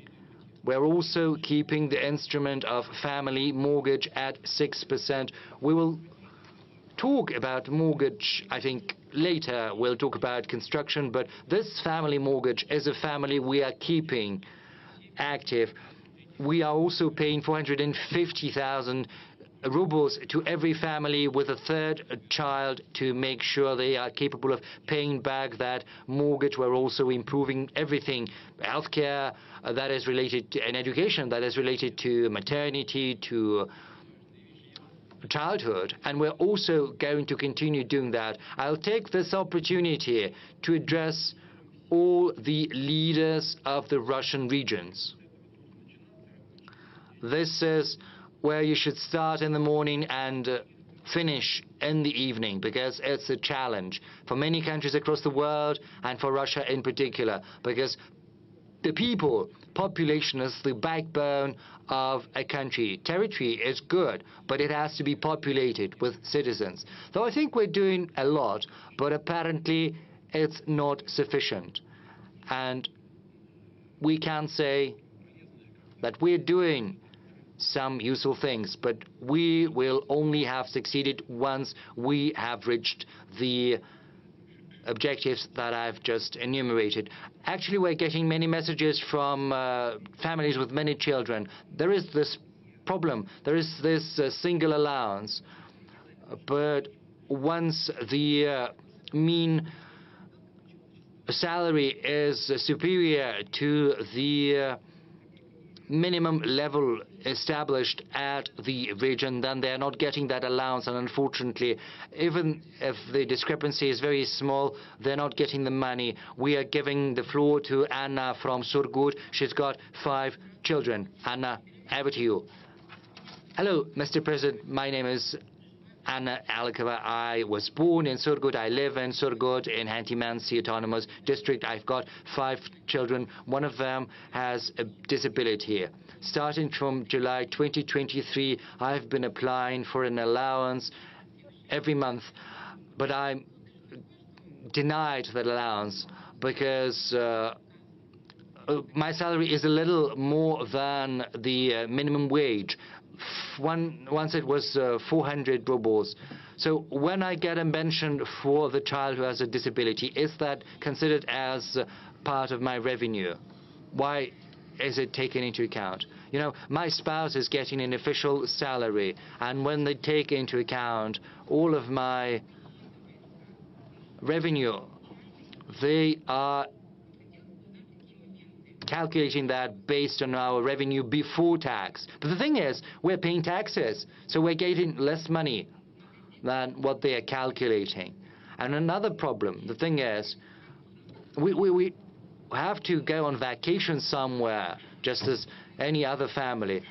But just the day before yesterday, we looked at the tickets.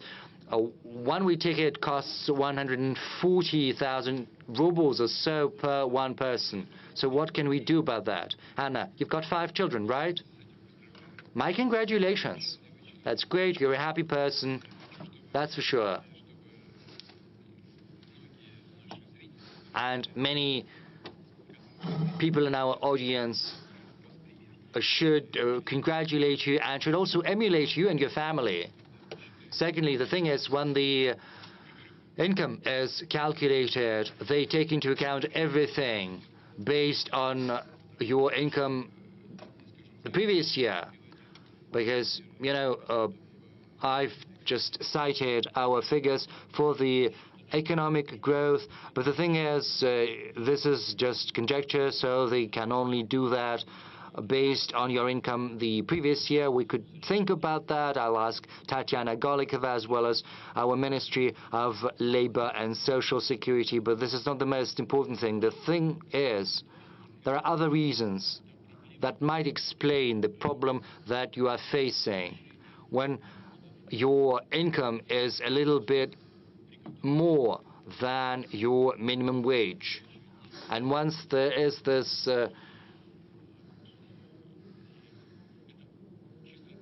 discrepancy, then you're not gonna get the allowance. This is a very formal approach. We were thinking about how to avoid this similar situation, the one your family is facing, and we have a solution. We have to recalculate the income tax, and then we have to give at least a 7% tax rebate based on the tax your family has paid. I think this will be able to compensate the money you're not getting due to the fact that you're not entitled to the allowance. We'll have a look at that. We'll see how it works. The government believes that this will be able to give you back the money you're not getting normally due to the fact that they deny you the allowance. This is a recent decision. We are going to look at how it's been implemented. Secondly, you spoke about travel and going on vacation. We know about the problem. I've spoken to the leaders and to the heads of the industry. You know, our aviation industry is very stable. Last year it was 105 million passengers. This year it's going to be 111 million passengers that have used air transport. So we are coming up with a solution. There are going to be benefits provided to children with to families with many children. There has to be a 50% discount or so. But the thing is, air companies are giving their own benefits, but this is not a standard tariff, and it's just a little lower than the normal tariff, and they're kind of circumventing the rule. This practice needs to be stopped. I fully agree with you. A full discount has to be provided. So I would like to ask the government to resolve it before January the 14th next year. And as for this 7% tax rebate on income tax, this is a solution we're going to look into and see how it works. Thank you. I think there's another follow-up question about demographics somewhere in the room. Yes, please. Where are you? Dr. K, Czech and Republic. Mr. President, you are talking about demographic growth, how important it is, and you are citing the example of the Czech Republic. Yes, not just the Czech Republic, but also the Republic of Tiva, because these two regions are very good in terms of demographics. Probably we should provide some special program to the regions that are most efficient in addressing the demographic challenge. And secondly, you adopted the three-stage strategy for a high-speed road. Last year, the third stage is Moscow-Adler, and many experts believe that if Grozny and Makhachkala are included into this road, then this direction is going to be more efficient. Thank you for the question. Well, you have mentioned the fact that Chechnya is doing well with respect to demographics. It is true, both Chechnya and Tuva are doing well in this respect. Two regions in the Federation. Do we need to take any additional steps or measures? Shall we think here and the rest should take as a role model? Probably. With respect to regions that have lower birth rates that are below 1.41 factor, they need a special program to support birth rates. There are 35 such regions, and a separate program to the tune of 75 billion rubles for the next forthcoming years is planned. And as regards Moscow, Adler, Grozny, Makhachkala high-speed road, we have several issues to resolve. We need to resolve the Black Sea passage and the entrance to Sochi, the exit to Sochi from that road, and eliminate the traffic congestion in the vicinity of Adler. During the high tourist season, people spend hours in those traffic jams, and first of all, they built an alternate near Sochi, and the existing road is a bottleneck, and then the two traffic flows merge in front of Adler, and we need to resolve this bottleneck, widen that bottleneck to avoid traffic jams. So either there or during or on the spot next to Adler, Chechen construction companies will be working. As regards Grozny and Makhachkala, it is probably a proper thing to do, a good thing to do, a good idea. We'll think of it later. Next stage. Chechnya main roads. You had a similar question. I just don't want to offend people. Hamazat Batukayev, Chechen State TV and radio company, Grozny. Yes, this was part of our question. Thank you, but you gave an assessment to the city of Kazan while talking to my Tatar colleague and mentioned the BRICS summit, and you also visited Grozny. Is it a beautiful city? A wonderful, a marvelous city. It is a contemporary Russian marvel. You know, I flew over Grozny in those hard, dire years of fight against international terrorism. It was in debris, and with machine gun firing, and many people thought of moving the regional capital to Gudermes, but the first president and the incumbent president said no, because Grozny is the traditional capital for the Chechen people, and we will restore it. So the results since then are marvelous, and this is the merit of the incumbent president, and the entire Chechen people is credited. Also, their hard-working character, and look at the mosque, spectacular architectural edifices and forms. We take pride, we cannot but take pride in what has been done in Chechnya and Grozny over the past years. Congratulations on that. Thank you, Mr. President. I recall your words when you were at the mosque talking to the Mufti, and you said that the Islam and the Orthodox Christianity, all the conventional faiths, have one single root, moral root. And let me ask a question about the Russian Special Troops University. It now has your name. It's named after the commander-in-chief. What is your take on that university, on that visit? Well, I think it is very useful, very instrumental, and Russian Guard forces have been using that, and fighters from across the country are trained there, and some of the fighters that are now in the conflict zone from Chechnya and from many other regions, they were trained in that center, which plays a pivotal role in enhancing the defensive capability of the entire nation. Okay, I can see our Chinese friends from Xinhua agency wishing to ask a question. Mr. President, good day. My name is Huan He. I represent Xinhua News Agency. So glad to ask a question today, to be able to ask a question. I have two questions. The first one, what is your take on the current state of the development of the Chinese-Russian relations?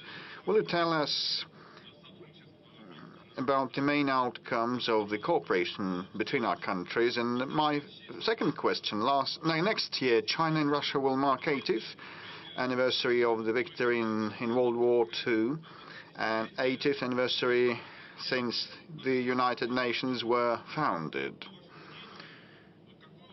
According to your opinion, what is the role of interaction and coordination between China and Russia in maintaining global strategic stability and international justice? Thank you very much.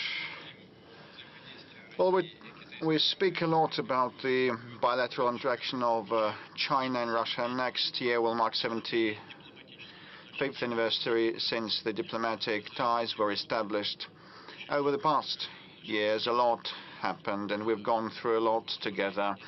And in the recent decades, the level and the standards, the quality of our relations have reached an unprecedented level, never seen in our history before.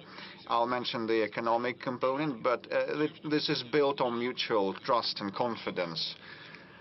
All that we do and the way we act is built upon full trust and confidence on both sides. We do nothing that would run counter to our interests, and we have been acting in the interests of the Chinese people and the Russian people. And as regards economic interaction, well, we have 220, 230, or even 40, according to the Chinese statistics, of billion USD of mutual trade, which is very good over the past year, despite the high base. We still have seen a moderate pace of growth of about 3%. And my second point is about investments. We have around 600 projects of mutual investments to the tune of $200 billion, so which means that our future interaction is safeguarded. And another important component is cultural and humanitarian interaction. We hold dual years of culture and youth exchanges that are very important for specific cohorts of our population. And this is the foundation for economic and political interaction. Also, our regional interaction is of significance. Heads of regions speak to one another. And Malta and vodka is on the table, but you know, they know the happy medium. They don't overkill, so they have some personal chemistry. I mean the residents of the regions, neighboring regions, and student and the university exchanges also take place. Then, mentioning the great patriotic war, Russia and China were the countries that suffered most during the Second World War, but still gained a victory. So the casualties were colossal.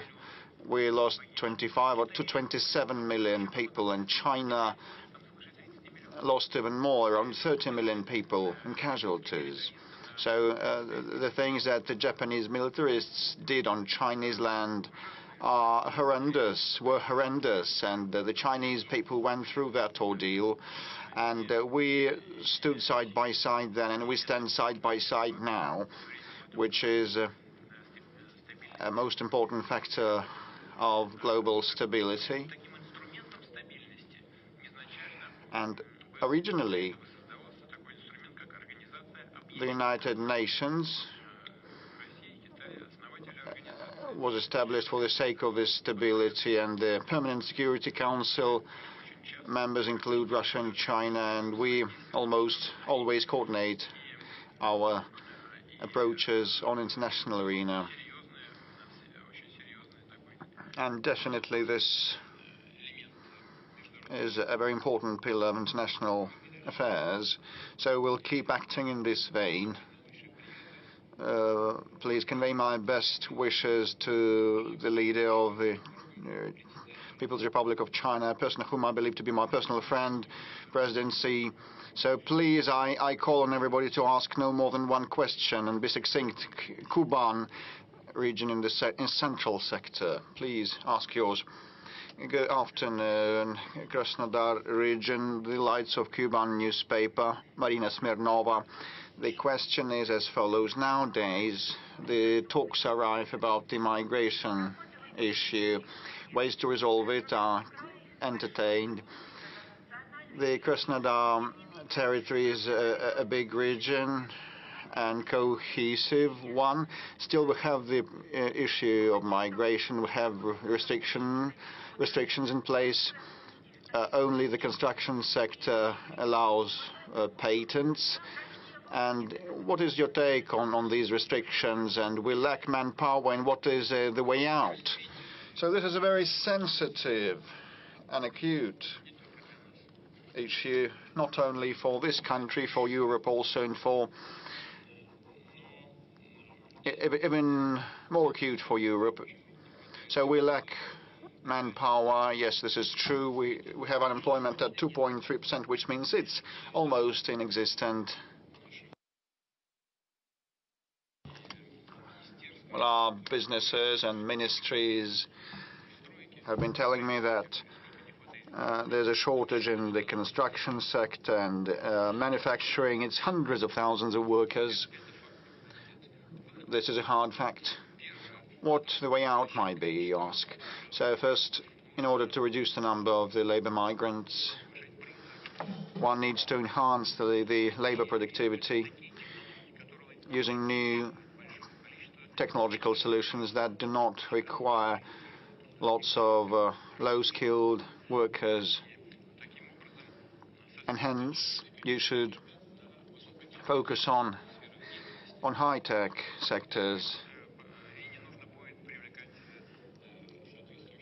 So there will be no need to bring in more low-skilled migrants.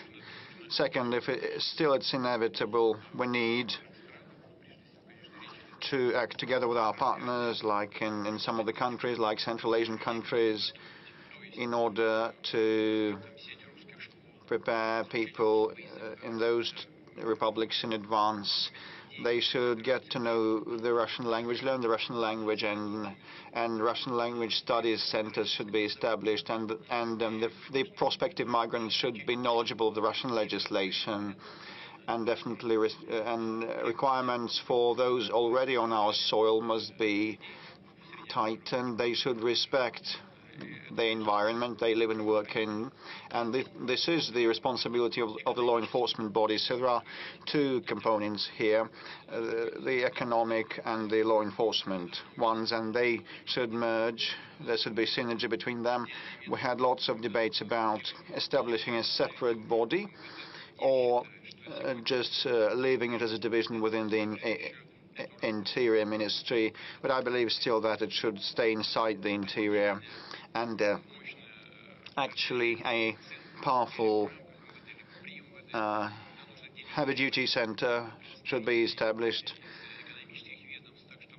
that should be in constant touch with the economic agencies and ministries and regions, definitely, to resolve those issues and keep track of things. And there's a great deal of regulation on the regional level, and that must be governed from a single center.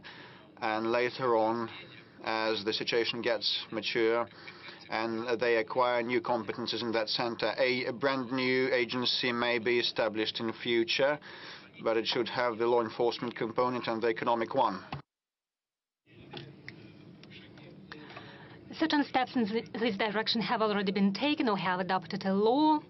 The State Duma has passed a law about the right not to accept children of migrants who don't speak the Russian language. Well, it's understandable. How can you possibly teach a child at school if he or she doesn't speak Russian? Then he or she, that child, needs to receive Russian classes, and who's going to pay for that? So we need to make sure that the rights of those who come into our country are not infringed. We need to provide health services and social services, but it shouldn't become a burden for the local population, and the comfort of those people should not be affected and impacted. So the government should pay more attention to this problem, and I've just mentioned how we are going to address it, first within the Ministry of Interior, and then if the situation requires so, we could think of establishing a separate body that would involve representatives of law enforcement agencies and the economic bodies. Mr. President, we have monitored the situation with migrants. It is indeed a very acute and complex question, an issue, but we've received many questions from those who travel into our country, and not only those who come to earn money. In many cases, those are Russian people who want to return to their homeland, receive a Russian passport, and become full-fledged citizens of the Russian Federation. We received such letters from Ukraine, from Belarus, There are many Russian people in those countries. We received equal questions from Germany. For example, Lev Zebel, who left to Germany in 1990 and returned to Tarusa in 2006, had a similar question. He stayed for many years in Russia, but he cannot receive the Russian citizenship. According to the explanations given to him, only President Putin can grant you citizenship, because we don't have sufficient legislation. Only after he wrote a letter to Vladimir Putin, he was told what documents are required. So it looks like the situation is on its way of being resolved, but we would like to see a successful end to it. Well, indeed, citizenship is granted by presidential decrees, but it is a formal act that has to be prepared on the local ground, on the local level. But you raised some issues that fall into the category of work with compatriots. That is, those people who feel themselves to be part of Russia. They speak Russian language. They consider themselves to be part of our culture, part of the Russian world. And as a rule, they are highly qualified experts and professionals, and we are interested in attracting high qualified experts to Russia. We have established a specialized program for those purposes. Probably it's not efficient, yet we have to improve those mechanisms. You mentioned Ukrainians. I believe there are lots of Ukrainians living in Russia, maybe no less than in Ukraine, and it's not a joke. I'm talking about those people living in EU territories in Crimea. Those are millions of people. And I believe we have as many Ukrainians living in Russia as they are living in Ukraine. We can only welcome it. Those are people of our culture. They are part of our people. Those mechanisms that I've mentioned need to be improved. There's no doubt about it. We are interested in seeing more highly qualified people come into our country, and those people who are the carriers of our traditional values. Well, it's difficult to define, but in order to make this work effective and efficient, we have to continue our efforts. And please give me the specifics of the person you've mentioned. We'll provide him any assistance. Right in the beginning, we said that we have artificial intelligence at our disposal, and it assisted us in choosing the most relevant questions. Housing is one of the most acute topics, and if you look on the monitor, you see that this topic ranks #1. Now we are going to show you a video question from a young people from Krasnodar. Mr. President, for 3 months, we haven't been able to receive a family mortgage. Either the banks are out of limits, or they increase the initial payment from 20 to 50%.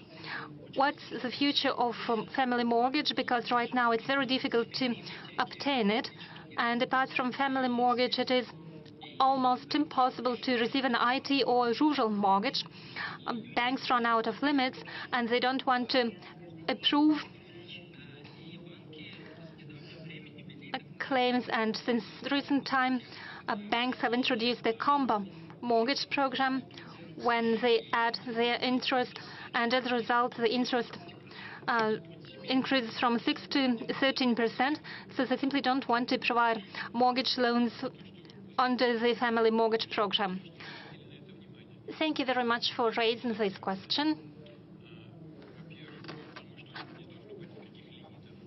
Well, it's a shame. It's outrageous. It shouldn't be the case. And we've already discussed it with the government. I was promised, and I'm going to check whether this promise has been fulfilled. There would be no additional interest rates because it is a subsidy from the government, and banks should be only interested in receiving the 6% from those who use the family mortgage loans. And the difference between the bank interest rate and those 6% is compensated by the government, or it should be compensated by the government, so there are no limits on the part of the government. So the difference settles down in the banks. It means a significant income for them. If they deny an application, it means that the government doesn't send a subsidy to the banks. I'm going to check on it, but we agreed that there will be no limits. That's my first point. The second point, as for the 3% family mortgage loans, and as for the rural mortgage loans, the ratio is 3% for the rural mortgage loans and 3% for the family mortgage loans. Last year, we constructed 110 million square meters of new housing. It is a record since Soviet times. 50%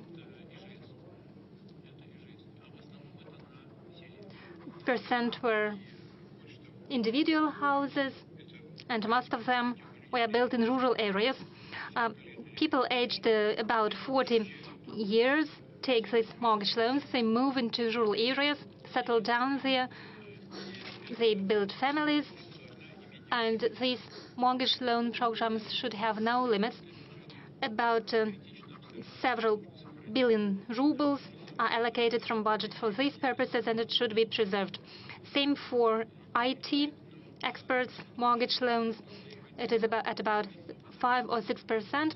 It is a preferential rate, and it applies to not so many people. Some experts suggested that this program should be closed, but I think it doesn't make any sense. And I ask the government to provide the necessary subsidies. And it also applies to the Far East regions. Yes, 2% for the Far East, 2% for the new regions. Yes, and now I suggest that we move on to another acute topic, that is phone frauds. Every day we appeal to our audience on TV. Yes, I mentioned 110 million of square meters. They were constructed last year. This year the figure will be at about 105 million square meters. That is equally a very good figure. Yes, phone fraud. How this problem is, we can see from the amount of money that was stolen from the citizens by criminals. Criminals pretend to be representatives of the central bank or federal security service, and they move citizens to take loans or give their money to the criminals. I suggest to hear a video address from one of the victims. Good afternoon, Mr. President. My name is Yelena. I'm a pensioner. Recently, I became a victim of criminals. They hacked my account at Gosuslugi account, and now I have a debt of a great debt, and I simply cannot pay it off. How is it possible that banks approve such illegal loans while I receive a very small pension, and banks don't request any information, and at the same time they approve such loans? They approve loans that are much greater than my monthly income. There are lots of pensioners who fell victims of criminals. Shouldn't we ask banks to better control the activities of their officers and better check the applications from pensioners? Thank you. I can only agree with you. Yelena, you are quite right. There are not more comments to be made. Indeed, banks can issue loans very quickly, momentarily. But they must check the ability of a person to pay. And there is a regulation according to which if more than 50% of person's income should be paid to serve the loan, in that case, such loans are more expensive for the banks, and the pressure on the bank capital increases. There is relevant regulation of the central bank. But what's happening now is a source of great alarm, because the volumes, the scale of these fraudulent activities is outrageous. Recently at a Sber meeting, Mr. Graf, head of the Sber Bank, told me that in the whole banking system, from the territory of Ukraine alone, where these criminal fraudulent activities almost happen as part of a state policy, it is conducted under the supervision of the special forces of Ukraine. Only from Ukraine alone did the criminals deceive our people for 250 billion rubles. It is almost the scale of what the Hitler Germany did. They simply printed money and spread it in order to undermine the economy of the UK. Almost the same is now happening in Ukraine.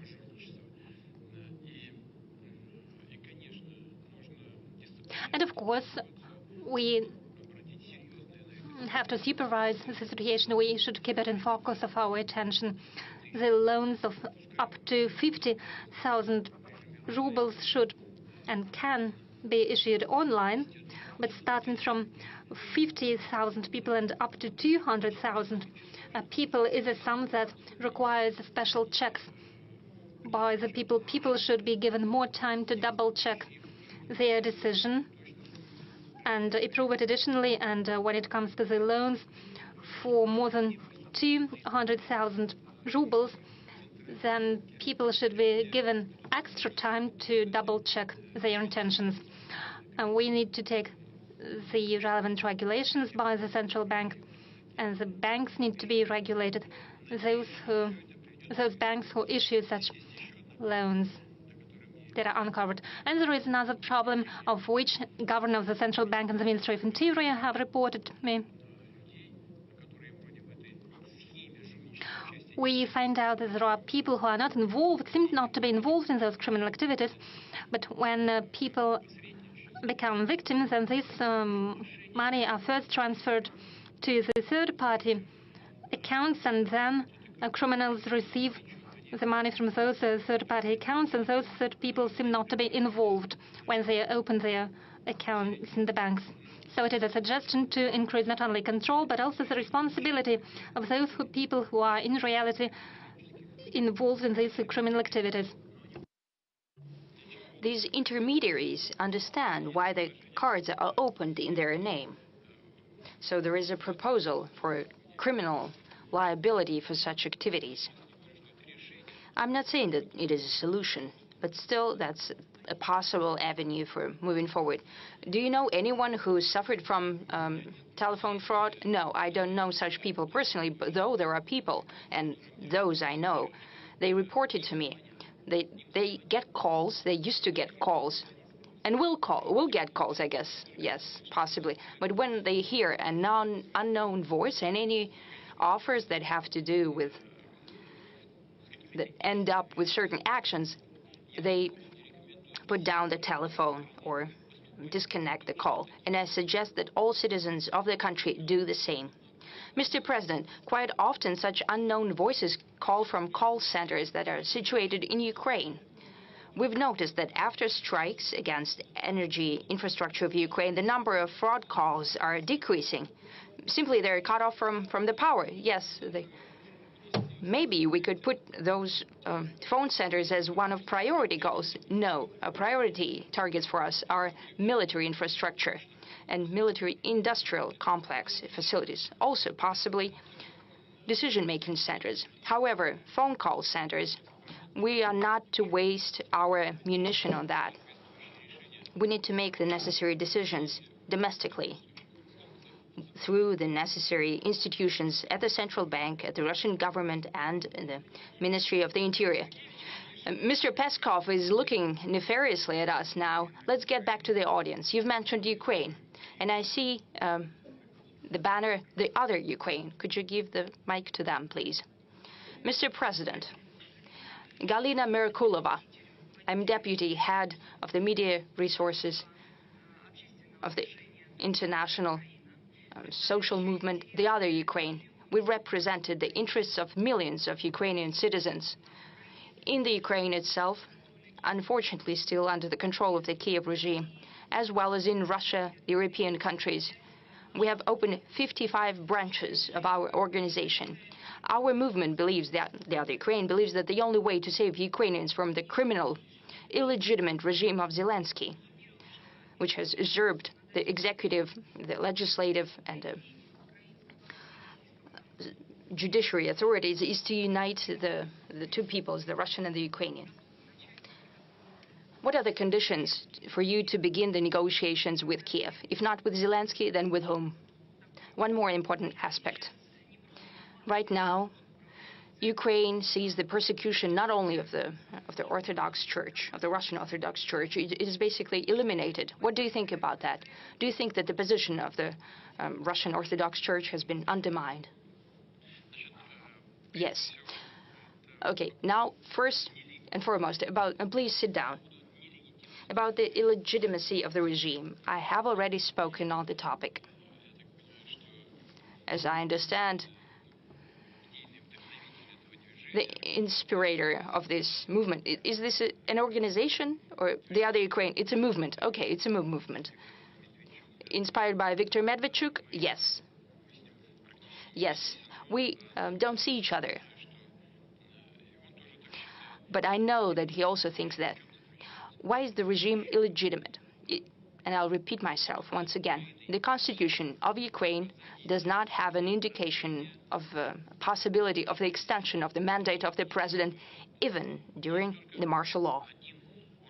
There is just one authority, that is the representative, the council, that is Rada, the parliament, and their mandate can be extended during the martial law if necessary, without elections. And I understand that you know it. The thing is that the government, the whole governance in Ukraine is built around president who appoints the downward executives and authorities. That is the leadership of all intelligence and army institutions. So if the first, if a president loses legitimacy, the same happens downwards. So whatever they do, when they execute his orders, they become the accomplices in his illegitimate actions. That's first thing. Now, as for the preconditions for negotiations, we don't have any. We're prepared to hold a dialogue without preconditions. However, on the basis of what we have already agreed upon, and I have said it 100 times, what we have agreed on during the negotiation process in Istanbul at the end of 2022. Also, regarding the reality on the ground right now. We have presented the position of the Russian Federation. That was presented also during the June statement at the Russian Foreign Ministry. I don't want to repeat myself. It's all has already been presented. If not with the head of the regime, if he's illegitimate, then with whom? You know, if someone runs through an election campaign and proves his legitimacy, we're prepared to talk to anyone, even with Zelensky. But right now, if the Ukraine truly wants to go through a peace settlement, they're capable of doing that. They can organize this process in any way they want. But we can sign an agreement only with a legitimate person. And Rada and the chairman of Rada are legitimate, are the only legitimate people. But they're completely under control of the head of the state. But it's a formal issue. They can organize it in any way they want, but we need to sign this document only with a legitimate representative of a legitimate authority in the Ukraine. There was a question about the Russian Orthodox Church as well. Yes, you know what's happening with an Orthodox Church? That's unparalleled.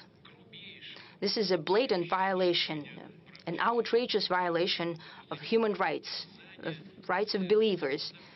The church is being tortured. This is akin to being slaughtered. And everyone in the world prefers not to notice that. And I think that those who are doing that will get a boomerang effect from that. They're tearing the church apart, but they're not even atheists. Atheists are also people who believe something. They believe that there is no God. But this is their belief, their conviction. And these are not atheists. These are people without any beliefs, godless people.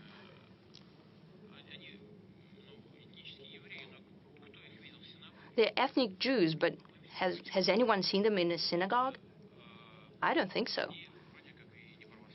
They're not Orthodox as well, because they're never present at a church, and for sure, they don't follow Islam, because we don't see them at the mosque. These are people without kin or memory, with no roots. They don't cherish what we cherish, and the majority of the Ukrainian people cherish as well. They won't go to church. They will go to the beach, and I think it's their choice. And I think that at some point in time, they'll remember this.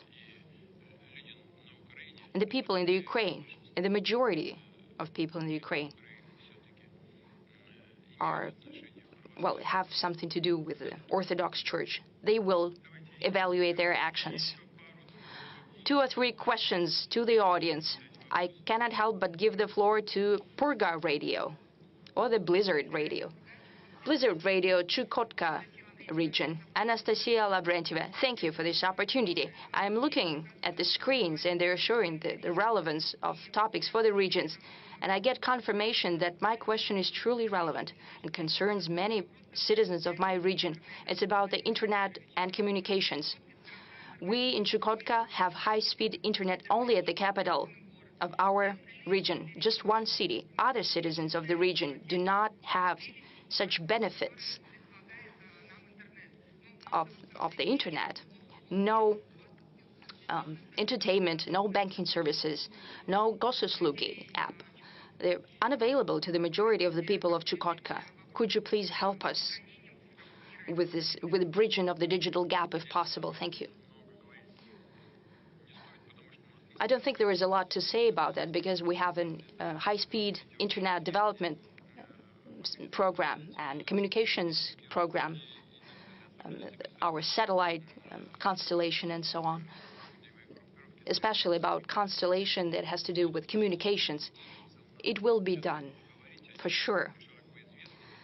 This data is widely known, the rate of work that is being done on that. The necessary resources have been allocated. There will be no shortcomings here. We'll move according to the plan, and I hope truly that the faraway regions such as Chukotka will reap the full benefits of the modern civilization. It is extremely important for such a country as ours, because more and more people are working remotely. They're receiving education remotely. And here, high-speed internet is of utmost importance. We'll do that for sure, no doubt. Now, Alexander Gamov, the front row, one of the oldest Russian journalists. Thank you very much.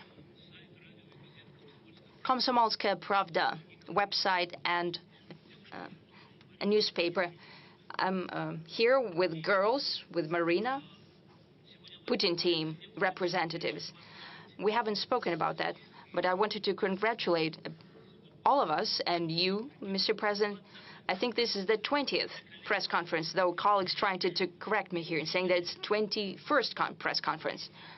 This format is unparalleled in the world, and I hope we'll have even more editions of that to come. My question is,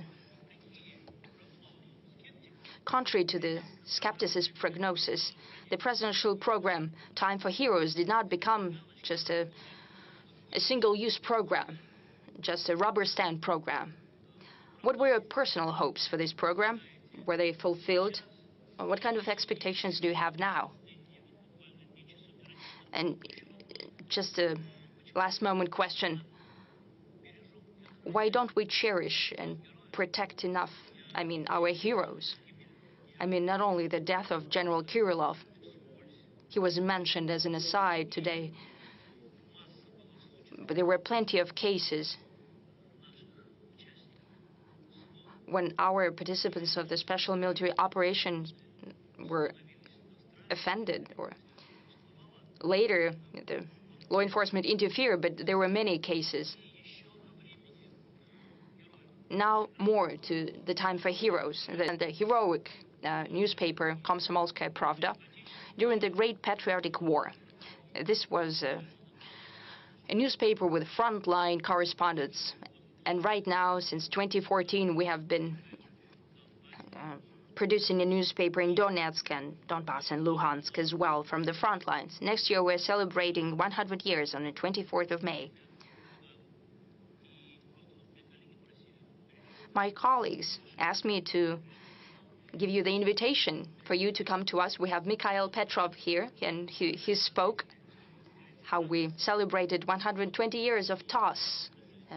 And they received an order. We're waiting for you on the 24th of May at 12 a.m. sharp. Will you come? I will try. Thank you very much for the invitation. Komsomolskaya Pravda newspaper is part of life. Please sit down. This is a part of life of many generations of our citizens. People wake up with this newspaper. That was a morning routine for many.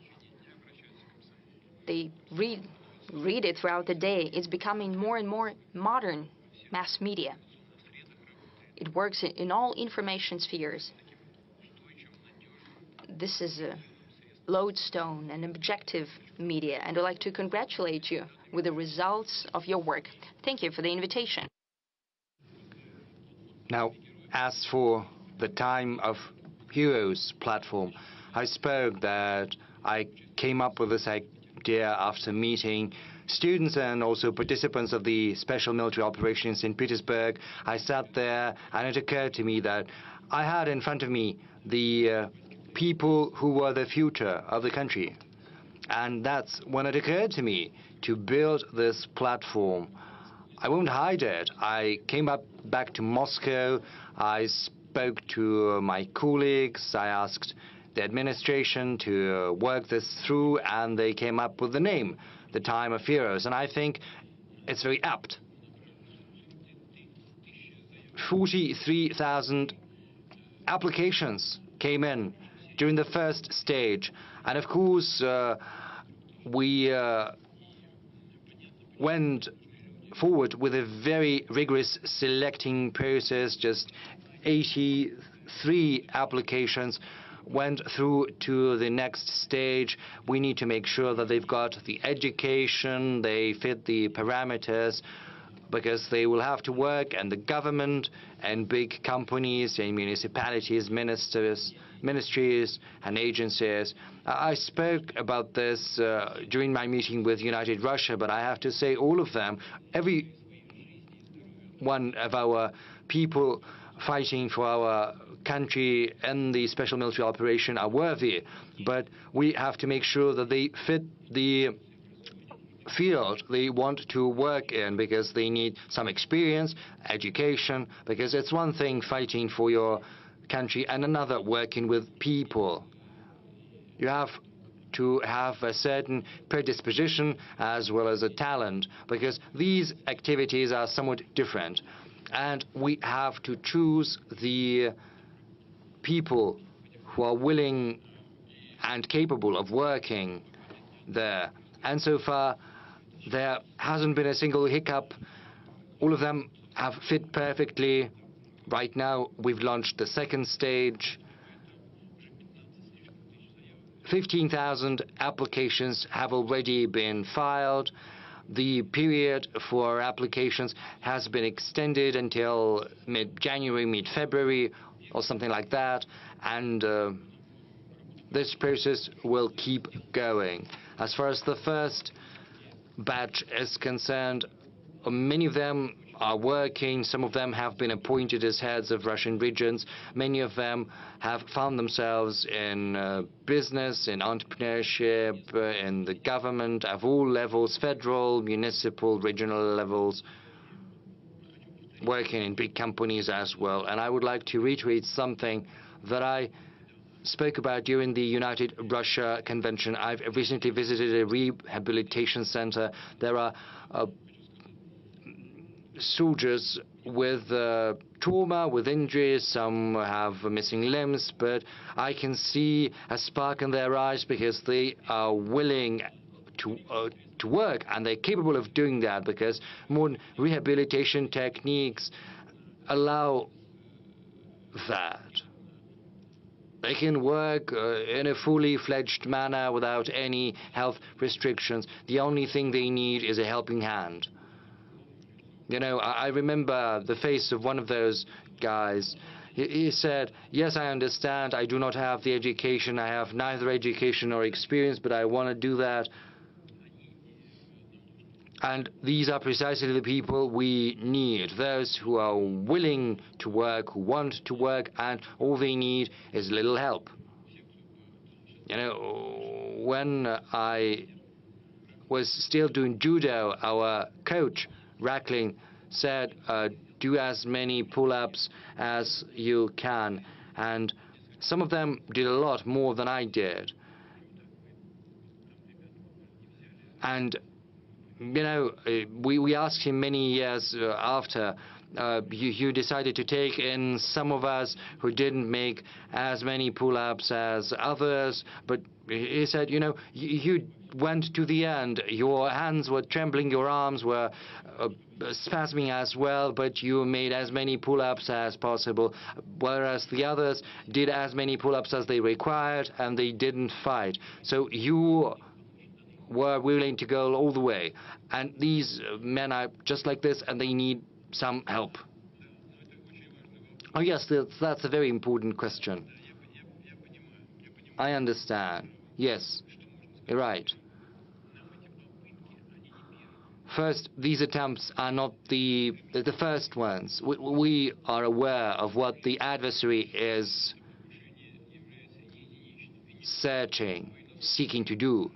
And these attacks are not just targeting our military. I expect that when I talked to your American colleague, there are, you know, assassinations like that of Madame Dugina, which was terrible. There are attacks on journalists, on civil leaders. These are terrorist actions perpetrated by the current Kiev regime. And that means that our law enforcement agencies, as well as our special services, are missing these strikes. What can I say? I can say that we need to improve our work and make sure such things never occur again. You know, the right part of the central sector, I saw a very popular blogger right there. Yes, he just stood up. Well, this is an unconventional guest. What do you mean, unconventional? Mr. President, my name is Vlad Bumaga. I'm a video blogger. I've got more than 80 million subscribers, mostly young people. And as we know, young people spend much time on the internet every day, from 5 to 8 hours, and half of that time is spent watching video content. And just as many other content creators, we're actively pursuing the development of our Russian platforms such as VK Video. Yes, these platforms are not yet great, but they're growing steadily and they provide a high-quality service. Which brings me to the question, why block YouTube when our platforms are doing quite well on their own, because they're competitive and they provide good conditions, good terms for authors and content creators, and we can post content there and broadcast our ideas, our narratives to a wider audience than the Russian-speaking audience. And on another matter, as I said, almost all children know me and watch me, almost all children in our country. And this year, I became a father as well.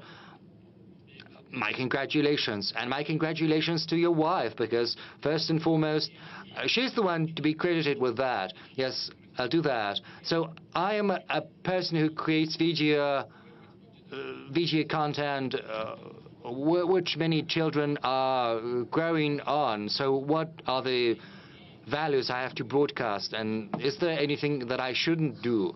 And what are the values and the narratives that I have and we all have to broadcast to the younger generation? What are your instructions? Well, starting with the slowing down of YouTube. Indeed, there are more issues on YouTube's side. I'm sorry. Vlad Bumaga, is that your pseudonym? Is it your pen name? No, it's my real surname. Oh, great. Bumaga, because, you know, it's the Russian for paper, and we know that paper is stronger than stone. You said 80 million people, which is unparalleled. That means that the content you're creating is in line with the expectations of these 80 million people who are following you. This is the fruit of your creativity, and I would like to offer my congratulations to you on that. Secondly, Google is the one owning YouTube. When Google was creating its network in Russia, they set up subsidiaries, the legal entities that created those services, and they had to be maintained. So Google was working through these subsidiaries. Once the West started slapping restrictions on us, Google started diminishing its funding, and it also reduced the supply of equipment, thereby creating problems for itself. Moreover, Google needs to be in compliance with our legislation. They have to avoid any type of wrongdoing. They shouldn't abuse the internet network to secure foreign policy goals of their respective governments. Say, when you are watching for some topic, for music, for culture, and all of a sudden your search result gives you links that have no relation whatsoever to culture or music. Rather, these links lead you to some propaganda of a political platform or something like that.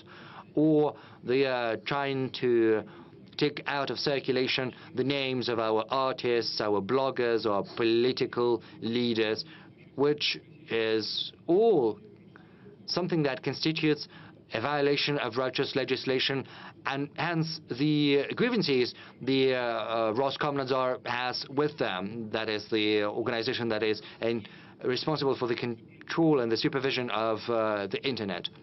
If they're in compliance of our legislation, they can come under some restrictions in their respective countries. But if they want to work in Russia, they have to comply with our law. And, you know, you say that nature abhors vacuum, so YouTube, Telegram, VK, all of that is growing rapidly. And if YouTube understands that and tries to reconfigure its presence in Russia, then they will have no problems here whatsoever. Now, as for the material we need to use to rear our children, I'm confident, Vlad, that giving such type of advice is basically pointless, because people like you, especially now that you have become a father, now that you have a child, you feel this weight of growing responsibility. You feel responsibility towards your child and towards the future of the child, as well as to the country your child is going to live in. And this sense of responsibility is going to serve as a beacon for you. And it's got to be even better than any instructions or advice I might provide to you with regard to what I think is useful for the future of our children, or what is perilous and nefarious for our children, and which is something you have to fight, not because this is what I instruct you to do, but because your heart tells you to do that. Unfortunately, I skipped TV3. I'm sorry. Since we're talking about children, we've got a young girl, a young lady there, duping families with children, maybe the allowance. Well, I'm going to tell you. My name is Yelena Usmanova, Mr. President. I'm from Tatarstan. Yes, Tatarstan once again. An online newspaper. First, thank you for choosing Kazan as the venue for BRICS summit, but my question is not related to that. There is a group of fraudsters who have duped hundreds of families in Kazan who were dreaming to have of having children of their own. They drew out a mortgage with government support, but their houses have never been built. So I'd like to ask you whether they will get any help, as you in the past provided help to those who paid for their housing before their houses were built. Because right now, these families have to pay back their mortgages. So when will people get support rather than the banks? Well, please stay there, please, with the mic. The thing is, we have set up a system for escrow accounts. If a person draws out a mortgage, then the money is channeled to an escrow account, and this money is frozen until the house has been built. I'm talking about individual houses, not apartment houses. The thing is, individual houses are in compliance with this program. It's the same.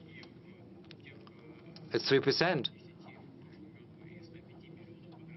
And, you know, we built 105 million square meters last year, and 50% of that was accounted for by individual houses. But the money was supposed to stay in the escrow accounts. Where did the money go? I do not understand what you're talking about. Well, this is what we had in Tatarstan. Hundreds of families ended up in this situation. Where did the money go? Can you tell me? I don't know the details. What's your name? Lena. Elena, those details matter a lot. Let's get to grips with it. It wasn't about escrow accounts. Lena, it may be probably the case when people are hoodwinked and their money is taken from their accounts. And probably we should compare and contrast it with other cases of similar kind, and we should prevent such cases. So we need more detailed information, because I'm not in the know, because these are very important things, and we should rectify such flaws. Actually, we have some of the housing still under construction, and the money resting and registered with escrow accounts constitute around 7 trillion rubles. In totality, more than 65% of what is needed to complete the construction of the purchased houses. And this will be so that it's constructed in 2025, and no one will be left without the purchased flats, and the money on the accounts are protected and hedged and ensured. If you know about some practices that are off escrow accounts, please let us know. TV3 or Turkey. Turkey. We will come back to you later. Anadolu Agency, Ali Jura. Mr. President, Israel has been breaching the international law, killing tens of thousands of people, including children, in Palestine and Lebanon. Currently, Israel has been capitalizing on the situation in that region to occupy Syria, breaching its sovereignty. How can you comment on the action of Israel in that region? Have you had a conversation with President Erdogan? Thank you. Please have a seat. We are in constant touch with President Erdogan. Well, I cannot remember the exact date when we talked last time, but we definitely also talked the situation in the region, in the Middle East, and the attitude of President Erdogan and Turkey to the Middle East developments is well known, and our position on Lebanon and Palestine also is common knowledge.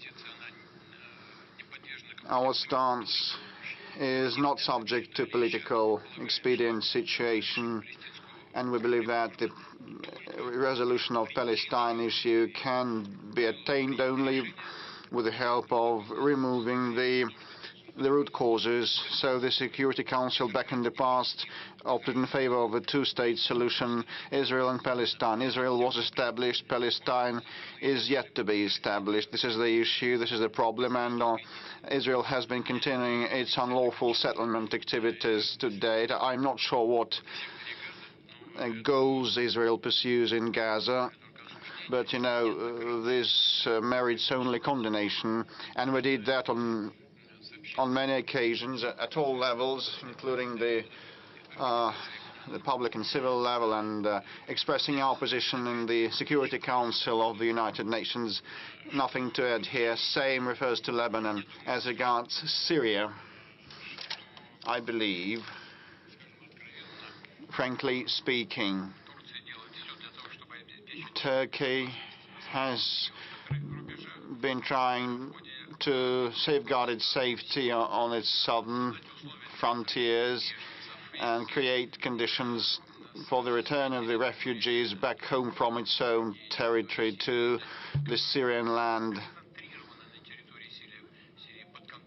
And those territories are now under more or less control of actually Turkey. Probably they want to move away the Kurdish troops from the border. Probably those might be the goals and the outcomes, and may be attained, but the main beneficiary of the Syrian developments, I believe, is Israel. It's my personal belief. You may have any sort of attitude to what Israel has been doing. Russia has been condemning the seizure of any part of Syrian territory, but Israel has been trying to resolve its security issues. And, you know, the Golan Heights line is well known. And Israel has moved 62 to 64 kilometers on the front line, inserting around 25 kilometers into the other territory, the adversarial territory. It's similar to the Maginot line from the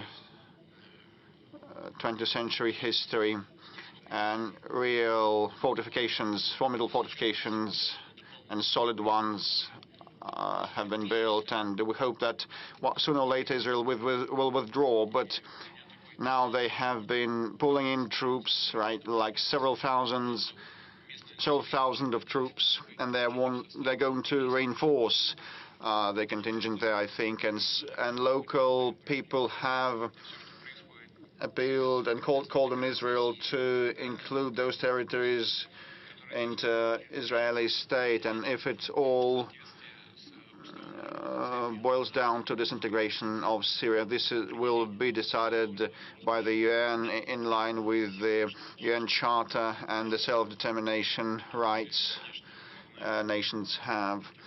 This is a very convoluted, complex issue, not for today's phone-in, and you know, Turkey has had problems with the Kurdish Working Party for decades. I hope there will not be an aggravation, but you know, some of the European leaders told me that after World War I, Kurds were promised their own state and were duped and deceived. And Kurds reside in Iran, Iraq, and Turkey, and Syria. You know how many of them live there, around 30 to 35 million Kurds. And this is the Kurdish issue is a major one, and the Kurds are formidable fighters. And the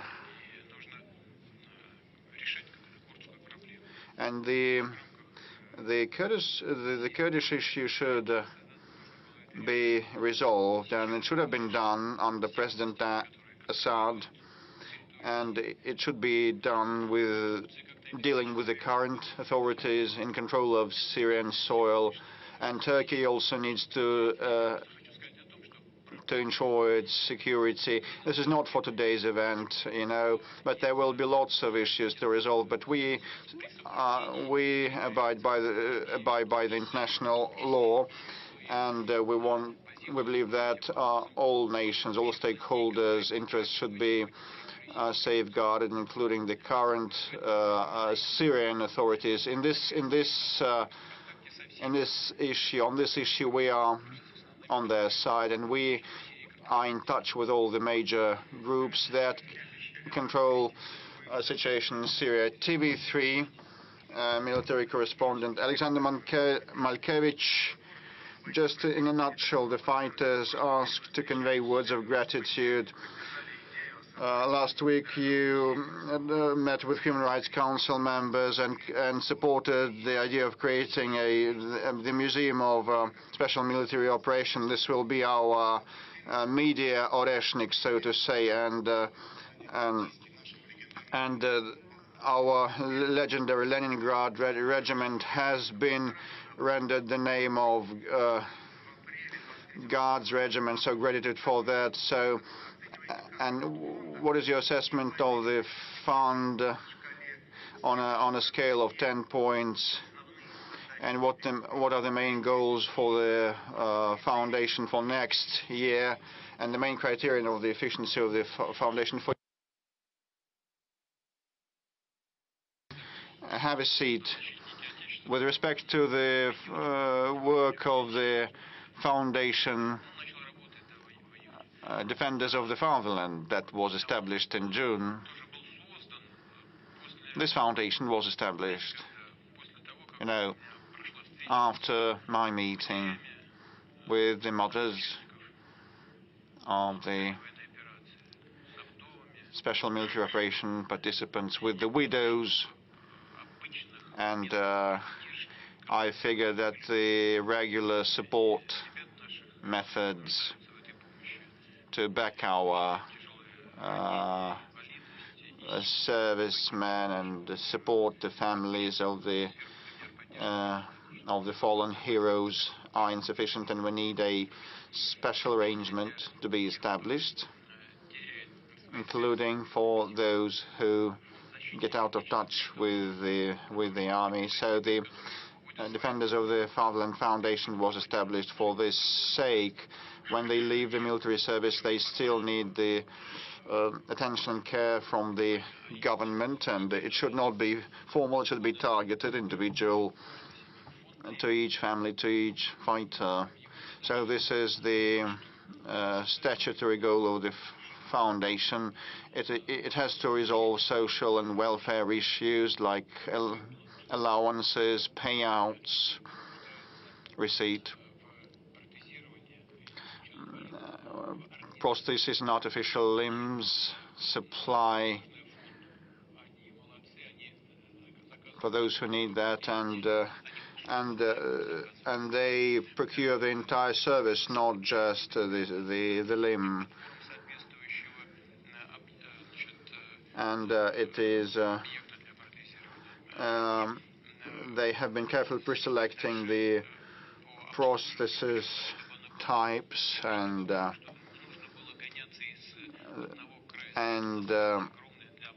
post-operation care also is part of what they work on. Still, some of the patients have to travel far and wide across the country, and they have to resolve that. I talked with Anna Evgenievna Tsivilova, who has told me that now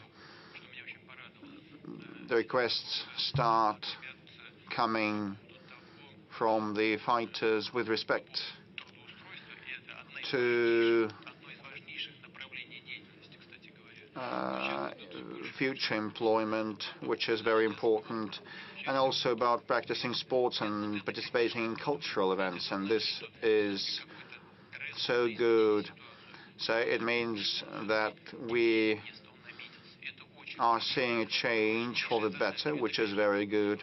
But, you know, future employment is the overarching objective of ours, because those servicemen and ex-servicemen are so enthusiastic, and they want to be trained for a peaceful life, or sometimes they can stay with the military and work at the draft commission offices, and they may move to the IT industry or work in sports, in military or civil sports. There's a great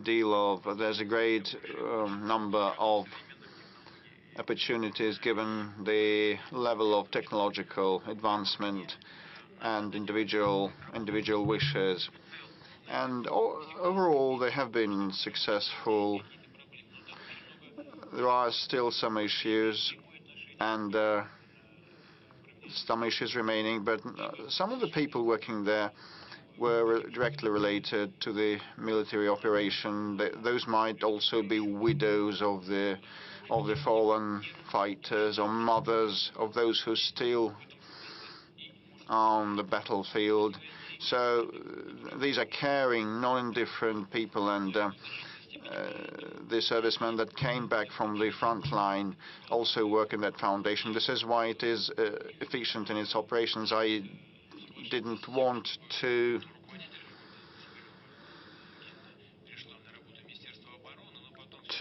allow the director of the foundation, Tsivilova, to become part of the defense ministry, but I ceded to the proposal of Belarus, of the defense minister, who said that he believed that for the sake of a seamless process that is needed, because part of the servicemen will be under the defense ministry.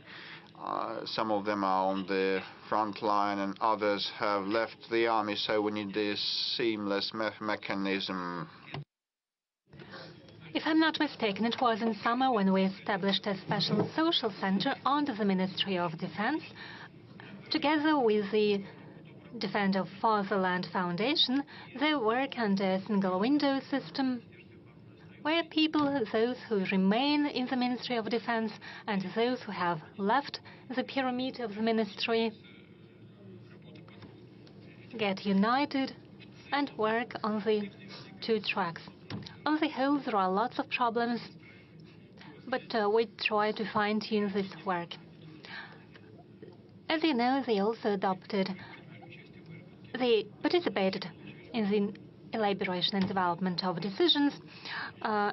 Previously, everyone received 3 million for small injuries, even for small scratches, and those who were severely injured entailing a disability also received the same amount of compensation. And fighters themselves requested that the system might be changed, and we started paying those severely injured 4 million rubles. But when I was receiving these reports, I saw that those soldiers who were severely injured and got disabled previously got 3 million people, and after that the changes were made, meaning that those who had been injured before were underpaid, and we fine-tuned the situation, the system, and those who were injured previously and earlier, received 1 million more. I see that Ksenia raises her hand.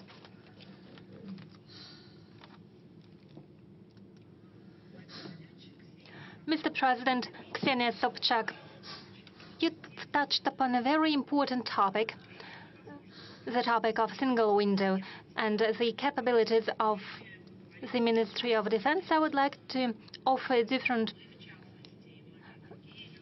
perspective to this question. We, stars of the show business, journalists, and those who are indifferent, implement various projects. In particular, for more than 2 years, we've been involved in a large-scale project offering assistance to those people from Belgorod and Kursk regions, our compatriots and co-citizens who were affected by the attacks of the armed forces of Ukraine.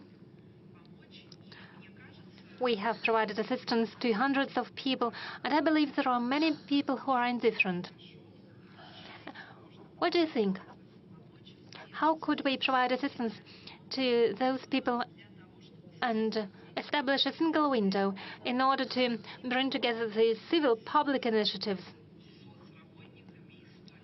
and the state work of the state structures and bodies that already exist? I'm talking about voluntary work that could be provided via a single window system on all tracks, because we face difficulties with employment in the new regions, problems with receiving places in the kindergartens, and other problems that families with children are facing when they relocate. Would it be possible to establish a single window system for civil initiatives? Thank you. Well, first of all, thank you very much for all your efforts. It is a tremendously important thing when we provide assistance to very specific persons. Second, when volunteers provide such assistance, and I would like to thank all volunteers without any exception, they risk their lives. There are losses among volunteers, unfortunately. But when they work, they reach out to a specific person, and they have a better feeling of where the government succeeds and where something fails. So as I've already mentioned, with regards to the Kursk region, there is a program aimed at restoration of the Kursk region, and funds have already been allocated, and same happens in other borderline regions, in the Belgorod and Bryansk regions. No one be left unattended. But you probably have a better feeling for that, and I'll think about how to proceed on myself, and I'll request our bodies, the Ministry of Defense and the governor. I'll ask them how we can pool these efforts. We could establish a single window system, or think of a different instrument in order to coordinate the efforts. Thank you, Ksenia. I don't have an answer right now, but I agree with the problems that you've raised. The topic of special military operation, I suggest that we continue taking questions about the support measures for the family members of those fighters. There have been requests for assistance in finding those people who are missing now. people with whom any connection was lost, or with those people who, according to the information received by their relatives, were imprisoned, would you give an instruction to collect information about those people? Could we fine-tune this system for informing the families of servants, military servants? It is a very sensitive issue for many people. It's one thing when a person is fighting on the battlefield. God save him. There are various types of payments. We are talking about big amounts of money. There are so-called travel expenses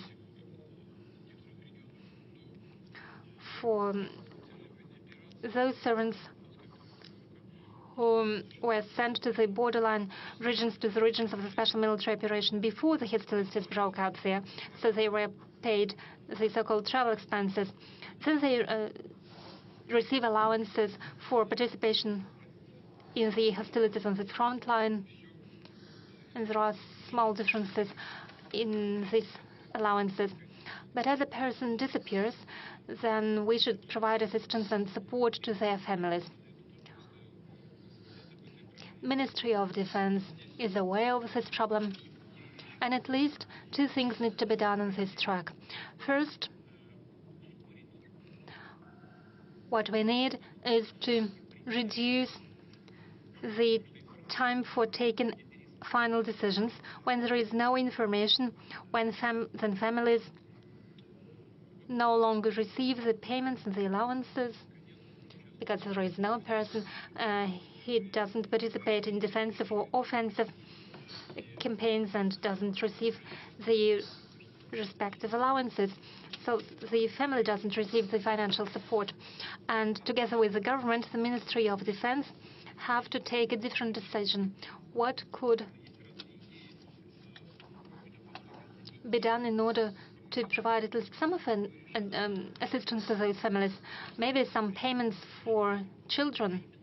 And we should take the decision regarding the temporary measures, and we also need to accelerate the decision-making process, the process of making the final decision. I'm not going to go deep into details, but the Ministry of Defense is aware of this problem. We've been working for more than 3 hours. There are lots of questions. Shall we try with a small blitz? Yes. We'll start with the following question. When you conduct meetings, sometimes officials ask you instruction to initiate some work. Well, don't be angry with the officials. The decision-making process is a complicated one. And when they reach out to me, then normally it is about the problems or questions to which there are different attitudes. Some colleagues believe that it should be addressed from one perspective, others offer a different perspective, and instructions are needed in order to see which way to choose when there is a difference in opinions. Then colleagues come to me, and at a meeting they ask me to take the final decision. And they ask instruction to make sure that nothing is forgotten, that a clear final decision has been formulated.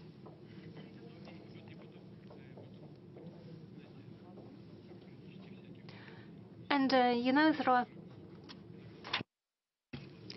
some bureaucratic tricks. When everyone agrees, it needs to be enshrined on paper to make sure it is a regulatory document. A second question, with whom of those who have passed away already or those who still live today you would like to have a cup of tea? Well, from those living today, I would like to have more time to spend with my relatives, with members of my family and my friends. I would like to have more opportunities to drink a cup of tea with them. As for the world leaders who have passed away already,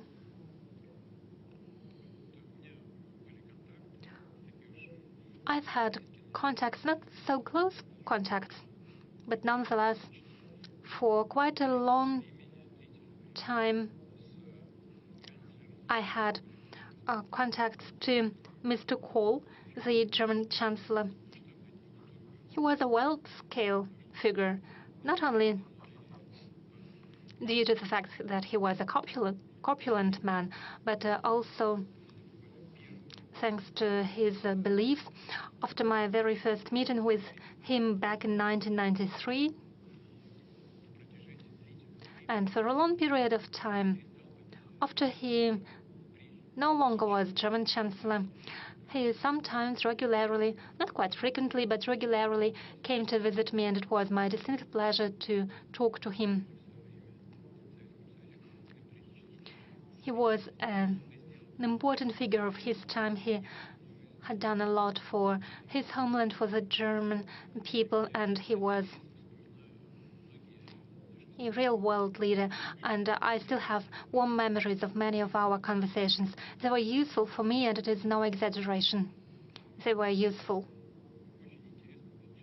He was a very President of France, Chirac, was a very interesting personality.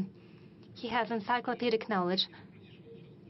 He knew everything, whatever you asked him. And he had his own opinion on anything, and he stuck to his opinion. He was a very gallant and polite man, and I learned a lot from him. I learned a lot from Kohl and from Chirac to his manners in particular.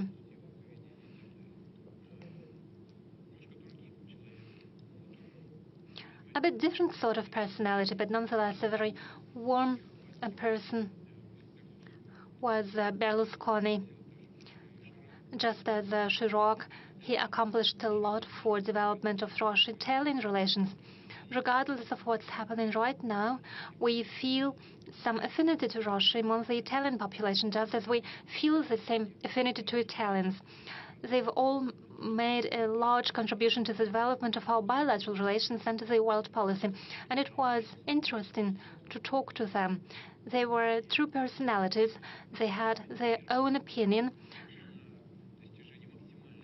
and they were focused on achieving best possible results for their own countries and strengthening the sovereignty of their countries. Even now, I have many friends in Asia. I've mentioned the friendly relation with China and India, and have warm relations with Prime Minister of India. So I have people to talk to. But just as any human being, those are my family members who are most important to me, and I have some friends from my childhood.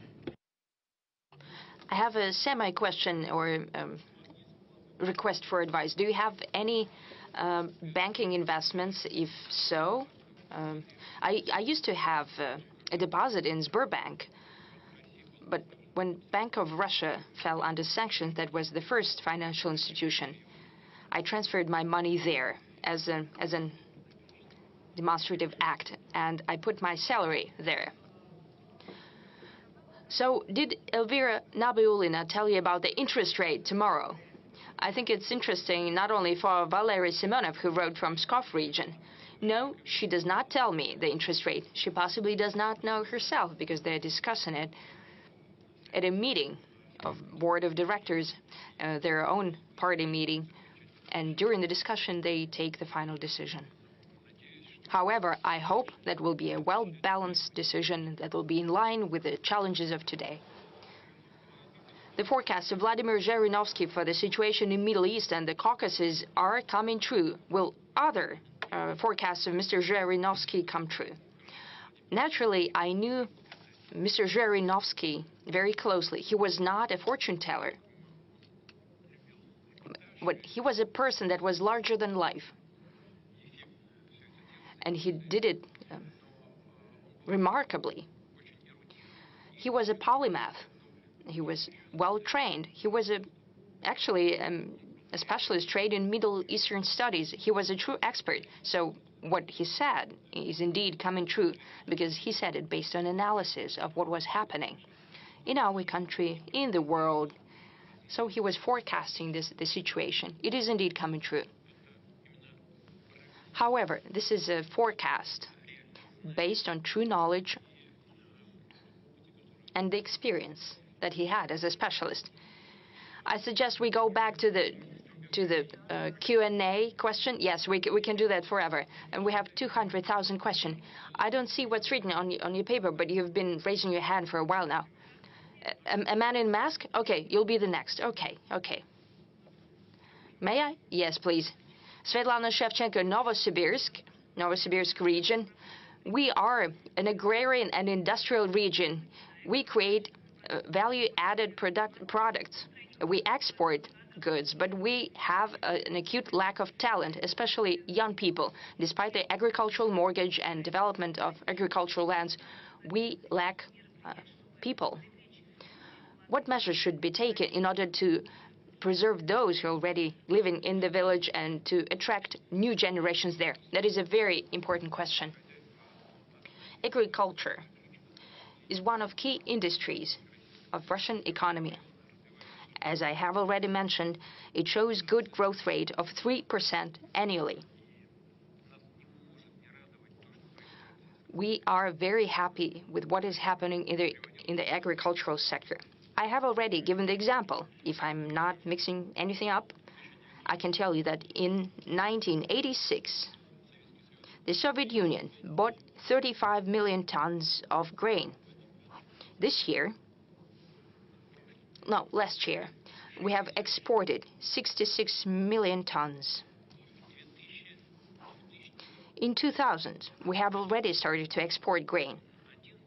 However, it stood at about 1.2 or 1.3 million tons, and now we have 66 million tons. It seems impossible, but it's true. Look, we are ranking as one of 3 major exporters of food in the world, and as for wheat, we are number 1. Last year, we had a record crop of 148 million. This year we'll have 130 million tons. For the past decade, we've had more than 100 million tons. We have tremendous export capacity. We are fully sufficient in meat, and we're exporting meat. We have issues indeed with fruit and vegetable and milk, though we have a special development program. But we see growth everywhere. One of the most important questions is social issues in rural areas, that is culture, education, housing. We have a social and economic development program for rural areas. It has already funds earmarked for that. Possibly that is not enough, but most importantly is to improve the level of life, the standard of living for people in rural areas and their income. That will solve all other questions, I'm sure. We'll move towards that goal. As for talent, indeed one of key issues. Traditionally, even back in Soviet times, we've dedicated great attention to human resources, and now the work in rural areas is already a business. And it's very interesting. It requires highly trained professionals at different levels in biology, chemistry, agronomes, and so on, geneticists. For example, as for genetics, it is a very important science, but now it's developing in the interests of agri-produce. It's showing greatest growth. I think it's very interesting. And we should talk about not only at such events once a year, but we need to talk about all the time. And to create conditions for young talent to go into those sectors of the economy. As for the state, it will do everything that's needed to engage new students. And the producers should also do what's being done in other industries to create conditions, to create specially targeted programs for new students to find the pool of talent, to ensure their work at the production, and to to engage them in hands-on internships. All that together will help. We promised to the journalist in the mask. I have already taken my mask off. I travel by subway. Andrei Knazev, Arguments of the Week from Uzbekistan, here as a volunteer and head of the studio of young students and bloggers, the world of the young, Moscow.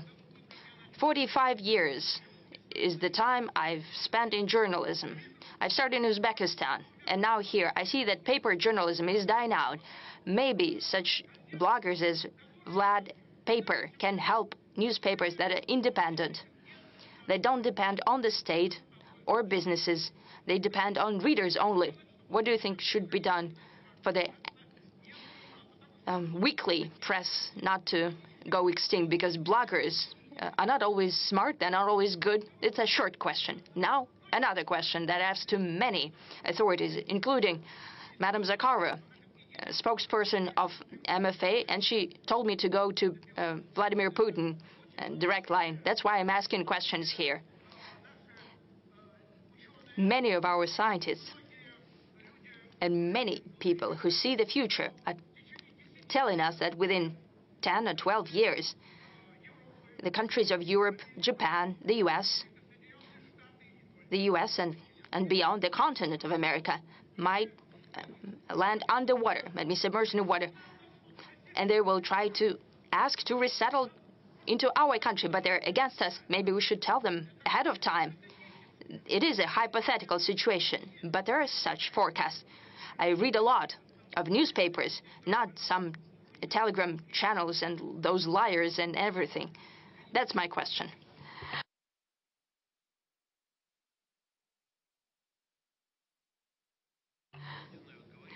I don't know whether I should say it or not, but I'll tell you the story. You know, a famous joke, a family sitting around the table, and a small boy is saying, they're doing the crosswords, a word of 3 letters. His mom hits him on the head with a spoon. Why? The word is a house. And the father says, yes, you need to think about the house.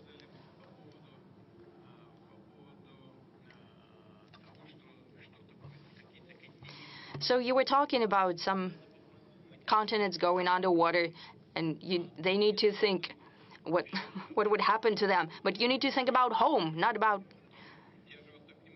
I was listening to you so attentively. You're so energetic, but let me finish, please. Thank you. Why am I saying that? Because those forecasts that you've mentioned, they're not just ephemeris calculations. These are done by serious scientists. They're saying that the permafrost will defrost, and that's a tremendous hazard to the environment. There will be greater emissions of carbon, more than all cars around the world. And if permafrost melts, that means that the coastal regions of Russian Federation might be jeopardized as well. We have villages and settlements that are being on stilts, put in permafrost. It's already melting. We need to think about that. As for our coastal cities, including St. Petersburg, keep that in mind. Yes, we've built the dam there. That was the dream since the times of Peter I. But we need to think ahead. What will happen to coastal regions? We need to think about our home, first and foremost. What about paper? Yes. Hold on a second, please. If someone is going to resettle here, we have 2.3% unemployment. Basically, no unemployment. We have labor migration and issues in connection with that. We need to think about that as well. If we have a tremendous inflow, we need to consider that, where to settle people. We are the largest country in the world in terms of territory. However, beyond the Urals, do you know how many people we have there? 12 million.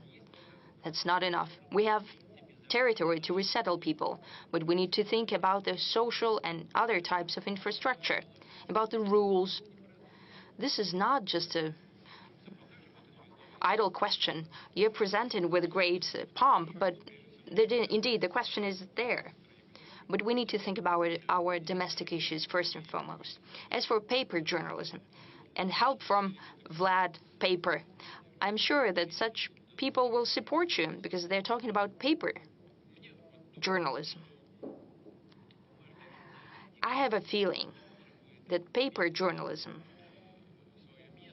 would also find a place in the ecosystem and in changing landscape, just like a paper book. You still have, well, you can leaf through a gadget. You have better fonts, for example. Sometimes I use it myself. However, taking a book, a paper book in your hands, not just because you have pictures there, it's also interesting. This is also a piece of art, quite often. This is a piece of art in your hands.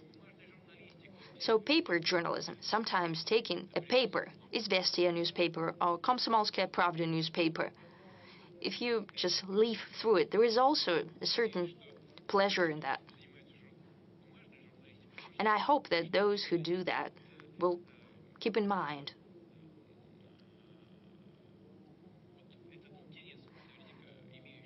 And I'm sure that there is interest from the public towards paper journals, but most important thing is the content. Whatever the vehicle, whatever the media, but as Vlad the Paper said, most important is the content. And if a paper has decent and interesting content compared to some internet foam. Let's talk about health. This is one of the topics that's of great interest for Russians. It's ranking number 2. Lack of doctors in clinics, lack of drugs, and so on. I suggest we connect to Irina Sychova from Nizhny Novgorod. Your question. Mr. President, good afternoon. My name is Irina Sychova. I'm from Nizhny Novgorod city. I have an appeal to you. Please take a look at our medicine that is free of charge, our health care. I would like to thank you for the renovated facilities of the clinics. Thank God they're being improved. However, the clinics are lacking specialists as well as GPs. Doctors are leaving for commercial clinics. What are we to do? We pensioners. I cannot sign up my father for a visit to cardiologist. The doctor receives patients only once a week. There is no electronic queue because the doctor is not fully employed at the clinic. You have to start standing in the queue at 5 a.m. to get to sign up for the visit. And the queue is standing outside till 7 a.m. Many elderly people cannot stand up to the test of that. We hope that you'll be able to look into that and sort this out. Thank you. Irina Sychova. Madam Sychova, the issues of healthcare are something we have to look at in a broader context. It ranks second in terms of importance, and the same goes for any country, for developed nations in particular, because there this issue sometimes is even more relevant. But we shouldn't think about them, we should think about ourselves, about home. So thank you for pointing out that the clinics are being renovated. It's a good sign. It means that something good is happening. We have a whole program dedicated to this matter. But the most important thing with the specialists, with the personnel, is related to the first stage of our healthcare system. You know, we've got the hospitals, and there the problem with doctors is almost non-existent, whereas in the first stage, the clinics working with patients directly are a weak link. And the most important thing is to organize healthcare across different regions of Russia. If we look at the use of beds in hospitals, we see that they are not filled throughout all the year. Whereas the first stage of the healthcare system, the first stage has this problem. The thing is how we reallocate the burden and how we make sure that it's spread out evenly throughout the year.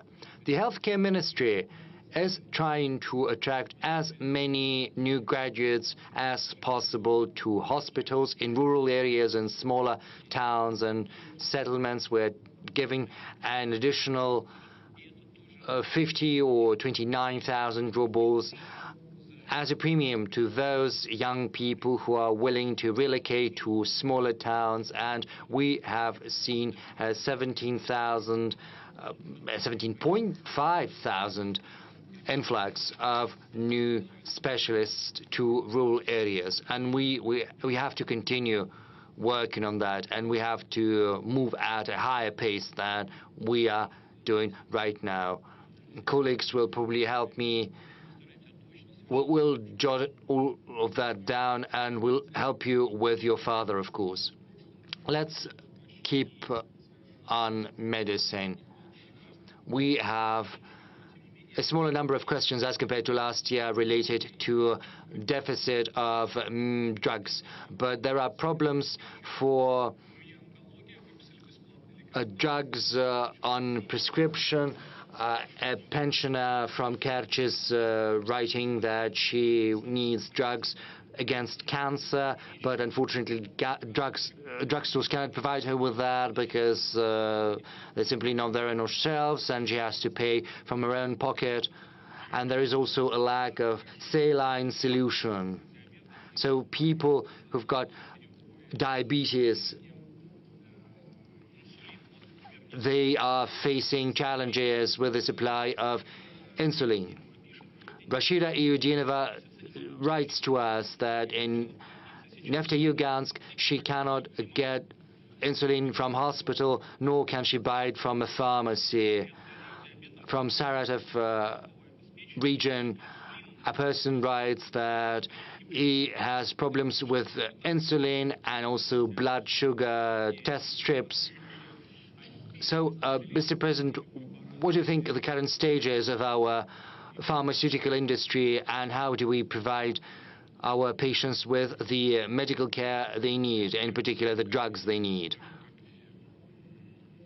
This is the question of the utmost importance, just as the supply of medical specialists. Pharmaceutical industry is one of the most important avenues we're pursuing. When I was the chairman of the Russian government, that was back in 2008. Back then, we embarked on the path of building our own pharmaceutical industry. Back in 2008, we started talking about that. We drafted programs dedicated to the subject. In 2009, the first programs were set forth. They bore different names, but the substance has always remained the same, and that substance is building our own pharmaceutical industry. I do not remember how much money we allocated back then. Pharmaceutical industry was being developed thanks to the government support, to a large extent, using the money earmarked from the federal budget. Whereas currently, our pharmaceutical companies, for the first time in history of the several last years, have started channeling their own money into research and development to the tune of dozens of billions of rubles, I think 40 billion rubles or so. They've got their own development programs.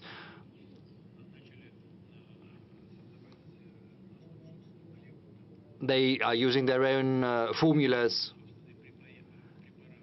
to create new medications. They are creating new chemical substances, which is a first in our history. We've come up with our own medications against cancers. St. Petersburg is one of the leaders in that field, and the same goes for insulin. As far as the blood sugar test strips are concerned, this is just a malfunction. This is a shortcoming on the part of the local organizations, because the money for all of these medications is allocated on a timely manner, so the procurement process has to go through smoothly. I'm going to talk to the leadership of the Russian regions. Everything has to be done on time. And of course, you need to take into account the requirements of the market. We have a special program dedicated to the development of the pharmaceutical industry, which is currently part and parcel of the technological leadership program. There is a special subsection within that project related to essential medications. By 2030, we need to supply 90% of our own medications, and as far as medical equipment is concerned, the figure is 40%. So we are making good headway, but of course we've got all of this big work cut out for us, and malfunctions do happen. I know that you have spoken about deficit of insulin. Well, actually we have enough of insulin. The same goes for saline solution. I'm aware of that. I'm trying to follow all of that as far as saline is concerned. It's not about saline, it's about packaging. It has to be supplied on time. Two ministries, the Ministry of Healthcare and the Ministry of Trade and Industry, did not take the timely decision on the price of the packaging. And the price was not competitive for the producer, so they had to buy some of the packaging from abroad. Right now, the decision has been made, and I'm hopeful that these malfunctions will not happen in the future. But we'll have a look at all of that in future. Mr. Peskov, over to you. Yes, let's move back to the audience. You know, we won't get far this way. Well, let's not do it like this. You know, we'll be plunged into chaos, and we won't be able to deal with that. I'm sorry. Ksenia Aksionova, Spas TV channel. You know, there's a person whom you have great respect for. That is the spiritual father, Father Nostrin. He said that we need to prohibit abortions, four-letter words, and we also have to bury Lenin's body. The first thing, the patriarch has said that abortions have to be prohibited because they only mutilate the bodies of our people. Secondly, you have spoken about the four-letter words. You said that it's basically invoking dark forces, and I would like to ask you about dark forces, because right now Russia is plunged into renaissance of occultism, readily available pornography, and people spend more money on pornographic websites and extrasense and spiritualist than on anything else. And the third component is burying Lenin. I'm not talking about the assessment of his activities, but about respecting the will of his family, because, you know, an embalmed body in a mausoleum is a godless tradition. What prevents us from burying the body of Vladimir Lenin? Well, I am confident that these are not the questions for the big press conference. These questions are very sensitive as far as abortions are concerned. Of course, we have to think about respecting religious convictions.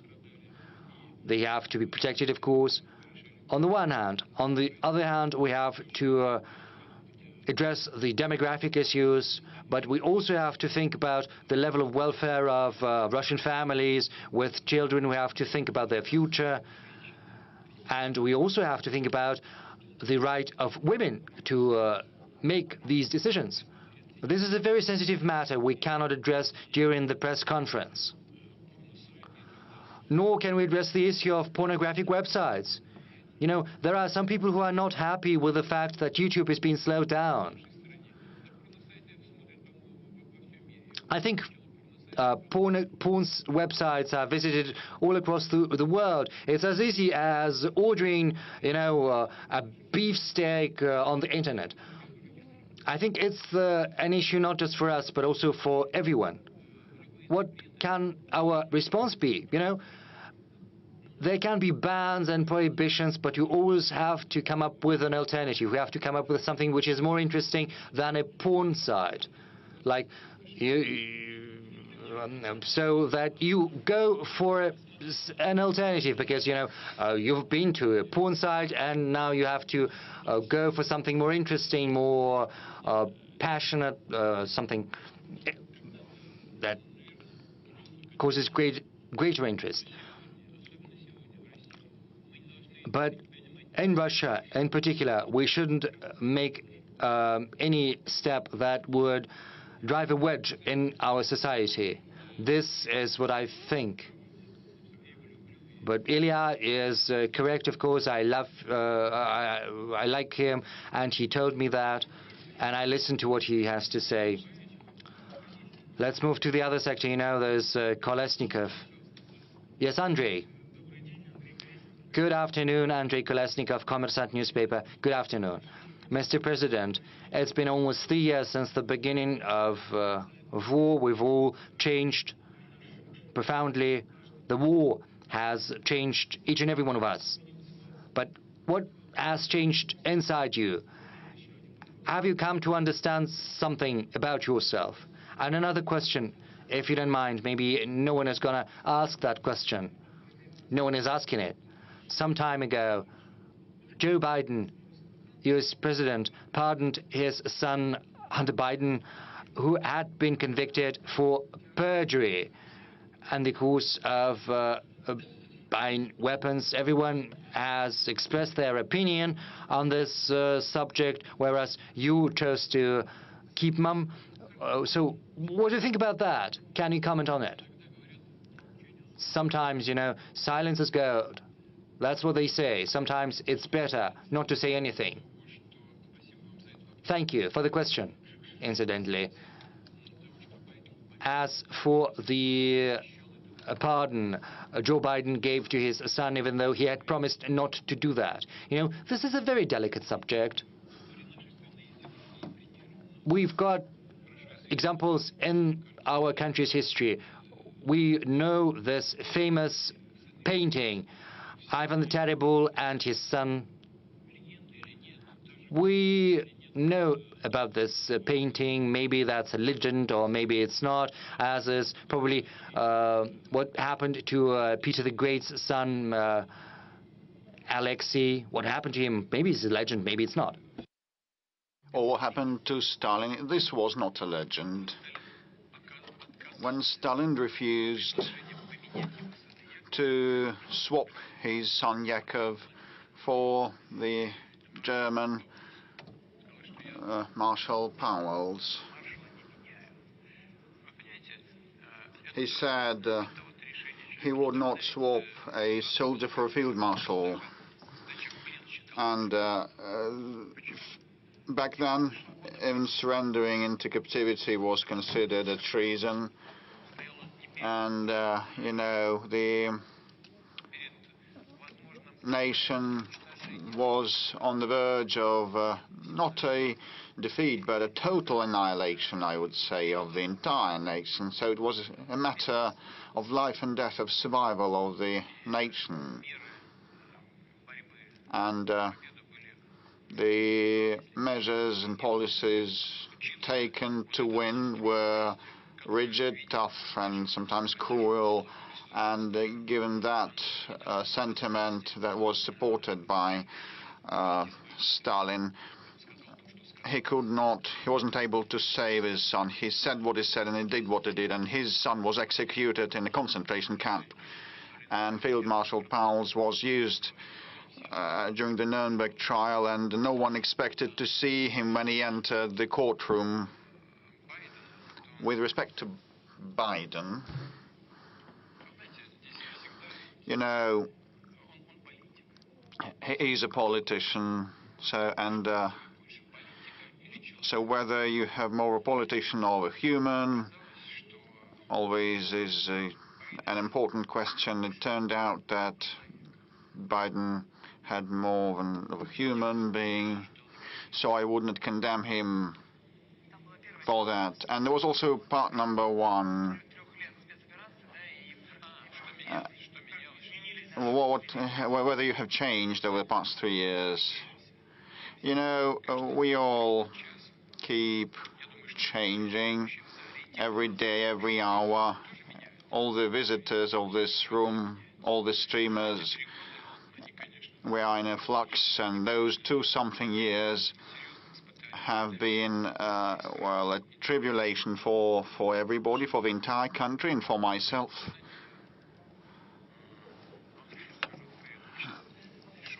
And we keep joking.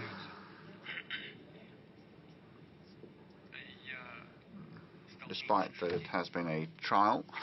And I almost ceased laughing, and I now joke much less. And there is also one more circumstance. I started improving the skills that I have in the search of key points and issues, and my concentration capability to resolve them. The opposite sector, I can see RBC news outlet. Will you pass the mic? Polina Himshashvili, RBC, as a follow-up on the question. You said that you now laugh and smile less. Could we return to February 2022? Would have changed your mind? Well, it is a hypothetical question. Had we had a chance to go back, looking with hindsight, knowing what is happening now, I would have thought probably back in 2022, I would have thought that the decision made in early 2022 ought to have been taken earlier. This is number one. And number two, well, we ought to have started getting ready for those developments and the special military operation before.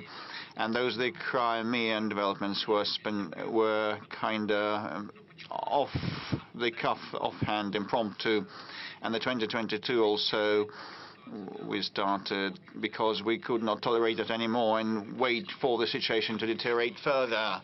And the Kiev authorities stated directly in so many words that they would not implement and fulfill the Minsk set of measures, and they claimed to obtain the WMD, and we figured out that we had been deceived with respect to the Minsk arrangements, and the massacre had lasted for 8 years, and they just dropped it aside. And we saw that the military stationing of those territories began, and the annihilation of all things related to Russia began, and we could not carry on like that anymore. They compelled and forced us.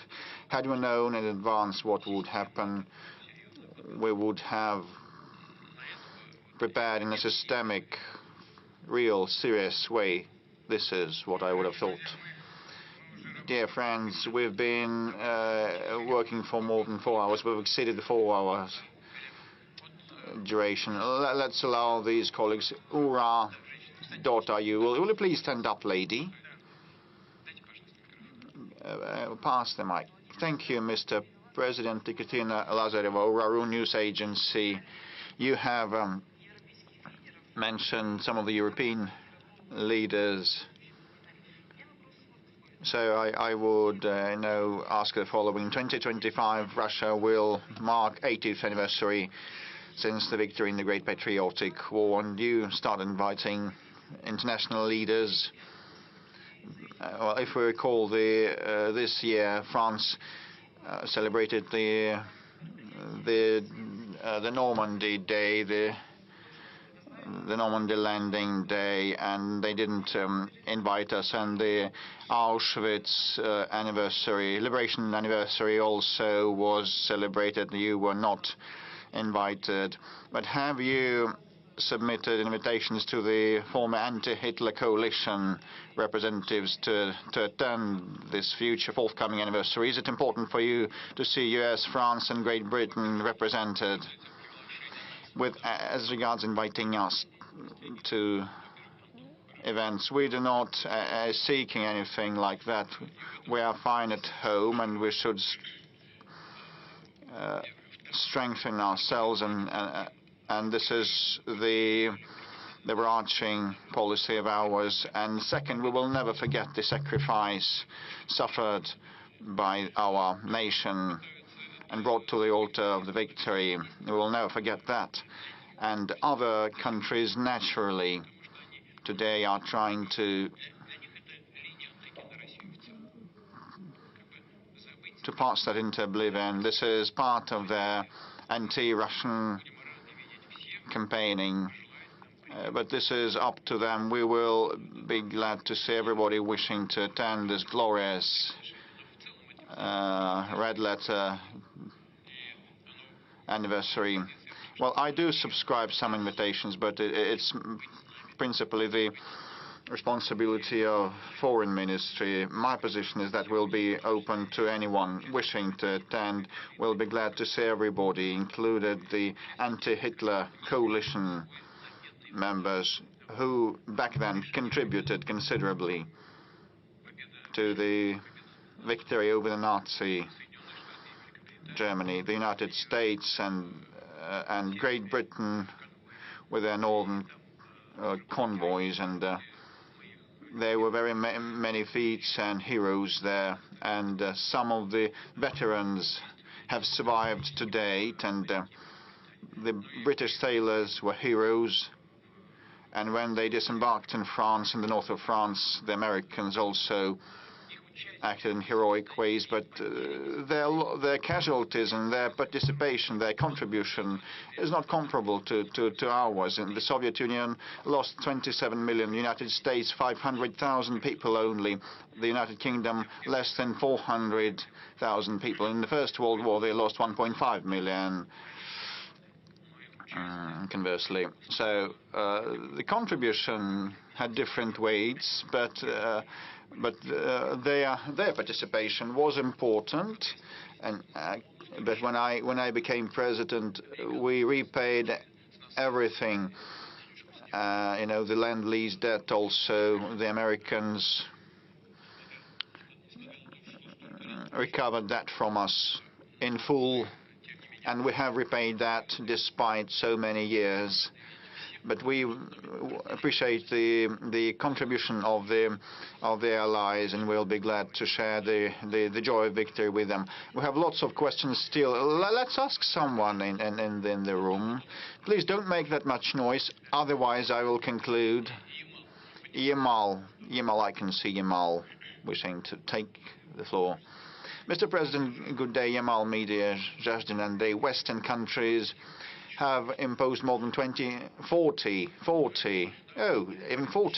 Well, I stopped counting, but, imposed 40,000 restrictions against us. But, our progressive development in the Arctic is something that they have a grudge against, and they actually say that their goal is to do away with the LNG projects in the Arctic. What do they fear so much? Why are they so much afraid? Will they be able to hinder our pace of development in the Arctic? Well, they fear competition, actually. This is why they use politics for unfair competition. Novatek is a well-known company that is not a global leader. Other companies and countries produce more LNG, but ours keeps growing, and they want to impede that growth. This is kind of unfair ways to restrain competitors, and this is bad for them if they fight competition like this. with non-economic means, that they will lose their competitiveness one day. It may not happen tomorrow, but that will happen for sure if they continue in this vein. Have they been impeding us? Yes, they have. They have been putting handicap on us. Will they be able to kill it off completely? No. They will do damage to us. But, you know, we will find a way out supplying energy, given the fact that the demand for energy will keep growing in the global economy as it develops. This is the data of the global economic institutions and their opinion. So this product will enjoy demand in the global markets, and we will keep advancing our projects and increasing our share in the LNG market. And with respect to the pipeline gas supplies, Ukraine has declined to extend the transit contract. It was Ukraine, not us, you know. Ukraine declined to extend the gas transit contract, despite the fact that they received $700 to $800 million per annum for gas transit. Now, the question is what is to be done about that. But this is not our problem. Ukraine has cut off our gas supplies to European customers and consumers. They've been eating from the hands of the West because they are not self-sufficient. They can live and wage this war only with the Western help. But at the same time, the Ukrainians create problems for the Westerners, cutting off gas supplies. This contract will cease to exist. Okay, we can live with that, and Gazprom can live with that. And not long ago, our special services reported to me that sabotage actors were detained in Slovakia, and maps were found on them with energy facilities and installations spotted on their maps. So I received information just yesterday, so I would ask via the special channels to find out why so and what was happening, and because they wanted to commit terrorist attacks in Europe, because they've been fed by, they live off the West, and now they kind of start perpetrating terrorist attacks in Europe. But our option is to cooperate, and we will attain our goals. So space exploration, and BBC, I also see BBC, you will be able to attack us shortly. You keep attacking us, and we just defend ourselves. Thank you. I represent the Chinese television, but you look very much the Chinese people of ours. I feel that, but I'm a Russian citizen, despite the fact that I'm considered a foreign journalist. Let me start with a question from the state television of China, CGTN. Thanks to them, I'm employed, and so the question is, the program is titled Outcomes of the Year, and in the course of that year, you kept saying that the Chinese peaceful and peace-building initiatives are, I don't remember the exact quote, that you said that they're more workable and feasible than all other things by other intermediaries. If we cast everything aside, the West has exhausted the limit of trust, and Russia was deceived and duped by the European leaders. But if we speak in specific, concrete terms, and if Mr. Trump and his aide, Mr. Kellogg, keep saying that one can put an end to this war even before the inauguration on the 20th of January, but actually we're not now saying about acceding to NATO or not, just seize the fire in an instant. Is that possible? Is Russia ready to make this important steps if the European partners and American partners would manage to persuade Kyiv, because the entire world is tired of the Ukrainian crisis, and people in this country also want peace. And this would be a simple step. No one risks anything. Just in an instant, stop where things are. If someone fails to implement that, would not keep their word, this can resume. No one would lose anything. Just put it at a halt. And my second question, so it is a hybrid format. I live in Korolov, in the suburbs of Moscow, so I'd like you to hear the biggest scientific town in Russia.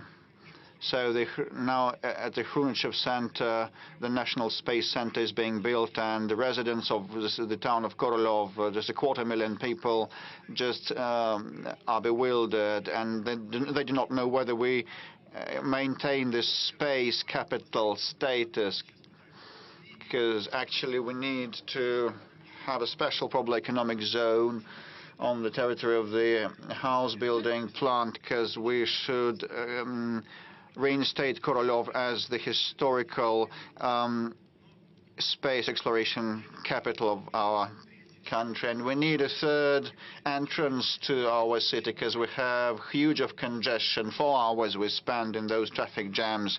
So we need a flyover and bridges, and we have some issues about democracy. I apologize, I'm just winding down and saying everything. So you combine two, you're wearing two hats, that of a citizen and that of an international journalist. Third entry into Korolov. It is an acute problem. You probably know that we need it.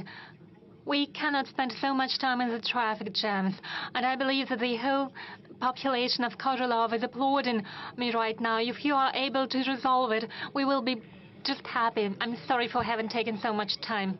Well, your employer wouldn't thank you for the second part of your question. It's not what he sent you here for, but you got my message correctly. You should think about your home. Well, actually, we raised the issue of the entry into Korolov. I remember it, I know it from our previous debates on the development of Korolov as a space capital of Russia. In Moscow, we are already constructing an important center.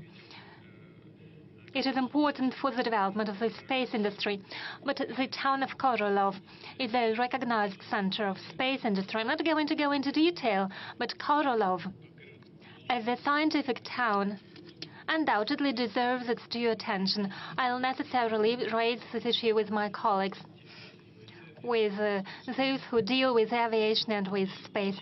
There are different plans. The idea of establishing a special economic zones does have its justification and its reasons. I'm not going to pronounce the final judgment, but it is something we have to think about. And indeed, we should think of using the potential of the city. You are absolutely right in this regard. Now turning to the peace initiatives of the People's Republic of China and the People's Republic of Brazil, the South African Republic of South Africa. Why we find it important? It's because it is a sincere attempt to find a solution.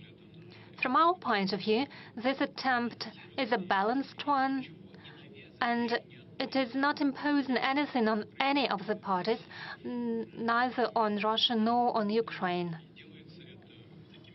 And it has been done by neutral countries that don't interfere into the conflict like Western states do, that de facto fight against us with the hands of Ukrainians. So what they are proposing is something that we should think several times about, because they are a party to the conflict too.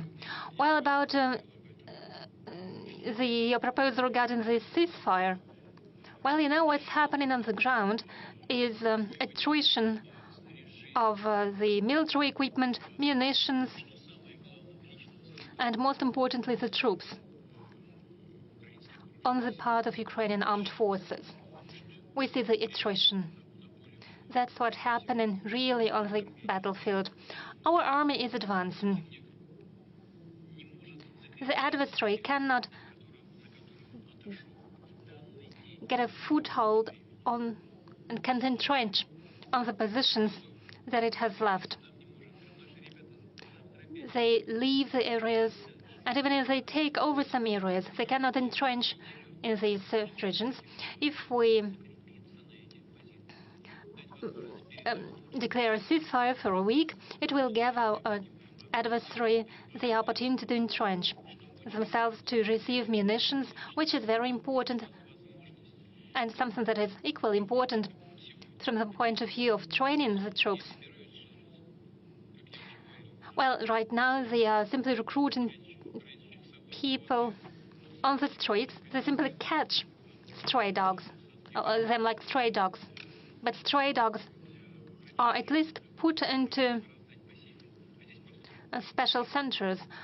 And here they simply catch people in the streets and send them to the front line. That's what we see on the front line, on the battlefield. They are not trained properly. It's not how soldiers were trained during the Soviet times. Even those who received trainings in the Western countries cannot be compared to those who had been trained in Soviet times, because they are prepared and trained by those who have never been on the battlefield. So how can they train others? So a long ceasefire, relatively long ceasefire period, will give an adversary the time for training and retraining of personnel. In the battalions, they have 35% of the troops, of the necessary troop numbers. So they'll receive time to re-equip their divisions. What we need is not a ceasefire. Instead, we need a lasting peace with guarantees for the Russian Federation. It is a complicated question how we can ensure these guarantees, but we could think about it. As for short-term ceasefires, it was a proposal by the Prime Minister of Hungary, Mr. Orban. That's what he said.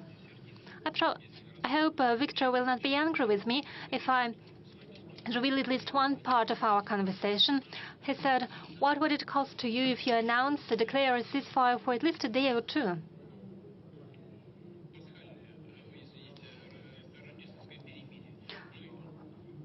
It could be a Christmas ceasefire. The adversary will not be able to accomplish anything with these 2 or 3 days. And I said, yes, probably you are right, but would you first talk to the Ukrainian side? At least 3 times did we agree to similar actions when it came to the navigation in the Black Sea, when it came to the energy infrastructure, and so on and so forth. Erdogan made proposals. Ask your president. He was a mediator, and as a mediator, he made a proposal. I said, I need time to think about it. Next day, I called him, and I said, okay, we agree. But next day, head of the Ukrainian regime said, no ceasefire, no talks. I called later on Erdogan, and he says, well, those are our partners. And now I asked Orban. He suggested a Christmas ceasefire, and he also proposed a prisoner exchange. I didn't say no. I said, well, I will have to think about it in principle, but go and ask them. He went and asked them. Next day, head of the regime said there would be no ceasefire and no prisoners exchange. That's the answer to your question. We've been on air for more than 4.5 hours. We are going to an end. Now, what is the BBC? They promised to attack us. Well, they do so without any promises. That's what they receive money for. Exactly 25 years ago, Boris Yeltsin resigned office, and he handed over the power to you, and he told you, stay on guard. 25 years later, would you say you have succeeded in it? Because from our part, we see significant losses. during the so-called special military operation that you have declared. We see Ukraine soldiers in the Kursk region. You criticize the NATO expansion and enlargement, but there is now a greater NATO presence at the Russian borderline. I mean, Sweden and Finland, we have demographic and economic problems. What do you think? Have you succeeded? Yes, I believe I have. I believe we have moved away from the brink of an abyss, because what happened to Russia before that and after that was leading us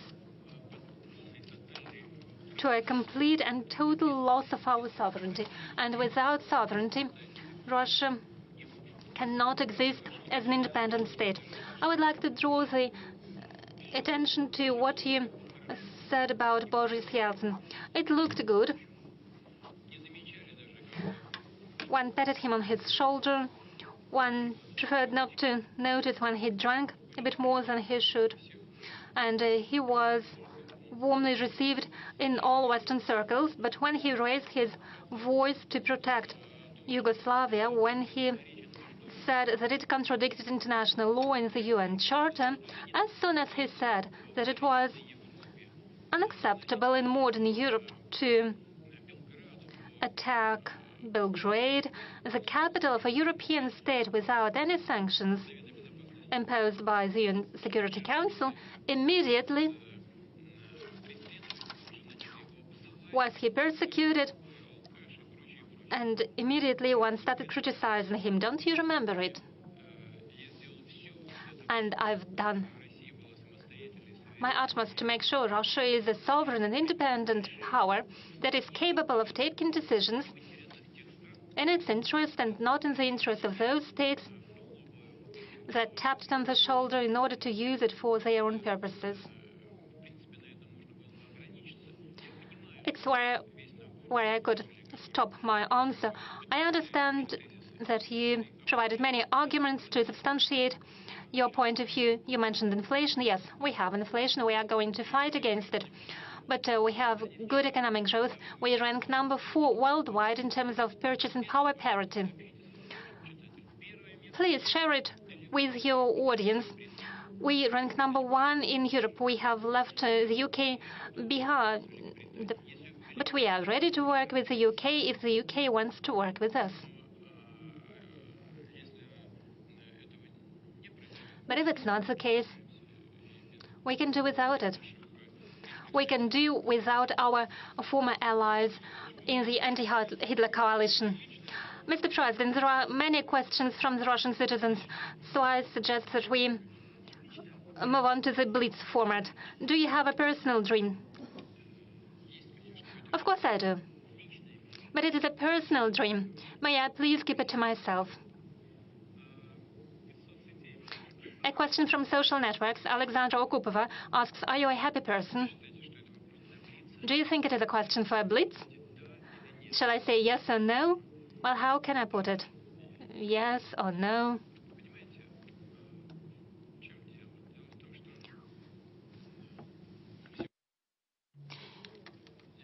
It's a well-known fact that I was born in a regular working-class family.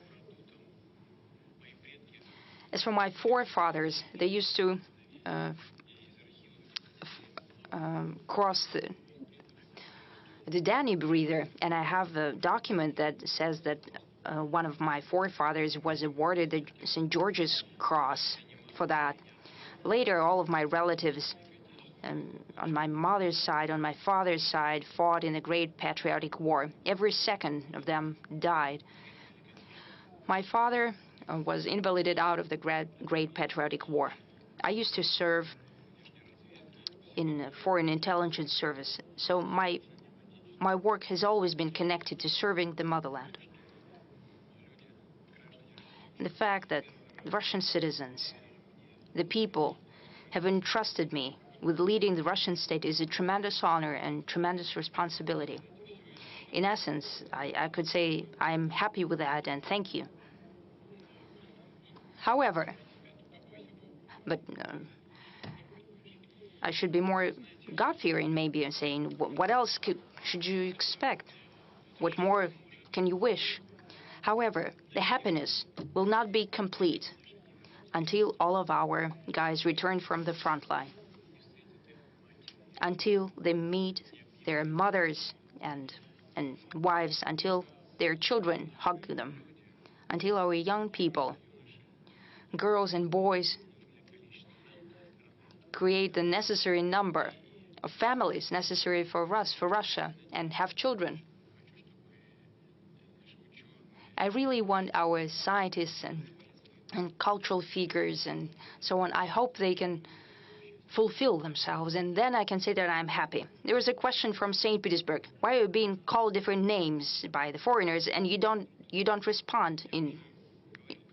It depends on the level of class. As I said before, they call the names due to their impotence. Why should we show our impotence then? We have enough arguments to clearly present our position. An SMS from Stavropolsky region. Do you have a task that you hate? No. If people have trusted me enough to perform the function of the president of the country, there are certain responsibilities. So I approach it in the way that I must perform them in full, giving it my all. But I know if I start hating something or not loving something that's part of my duties, then I will not achieve the necessary result. Therefore, I have created a mentality for myself that I need to do everything with pleasure. Novgorod region, whose portrait you have in your office? I don't have a portrait. I have an icon in one of my working offices. In another one, I have a bust sculpture of Lomonosov. Would you give political refuge to Zelensky because he will need it very soon? I don't think he will need it. It is quite possible. Well, I don't know how he will act. But quite possible, just like some people from the supreme leadership of Ukraine, they have traveled abroad. And quite possibly he will do so. People whose interests he's serving right now will take care of him. But if he appeared out of somewhere, you know, like a jacket from a box, well, Russia does not refuse anyone. A question from Tatiana Kostychenko. What is Russia for you? This is a comprehensive question. Russia is a map. Just like any country, it's a tremendous territory. It's not only territory. This is history, culture, our customs and traditions. All of it is Russia. However, the most important thing is people. You know, sometimes I find myself, well, I don't often watch TV. I don't have quite enough time. I'm not on the internet a lot. But when I look at the success and achievements of our people, there was a world championship, world swimming championship. I saw guys walking out, huge guys, very confident, performing. World championship champions and beautiful girls. I was looking at boys and girls who are achieving great success at the Olympic Games. I'm looking at my young scientists whom I met quite recently. Honestly, well, I look at that and I'm so happy about it. I rejoice at that as if they were my family members. I rejoice as if they're my loved ones. Therefore, I'm looking at Russia as at a family. We've been working more than 4.5 hours. We have answered many questions, millions of viewers. We have many questions ahead of us. Is there anything that you would like to tell to the citizens of our country? I talked right now about that I treat Russia as my family. Therefore, this is what I wanted to say. We're working, we're talking. On the eve of festive holidays, New Year and Christmas, I speak to many representatives of different religions, and they're saying that we all celebrate Christmas, just like our neighbors celebrate Qad al-Fitr and so, or Pesach and so on.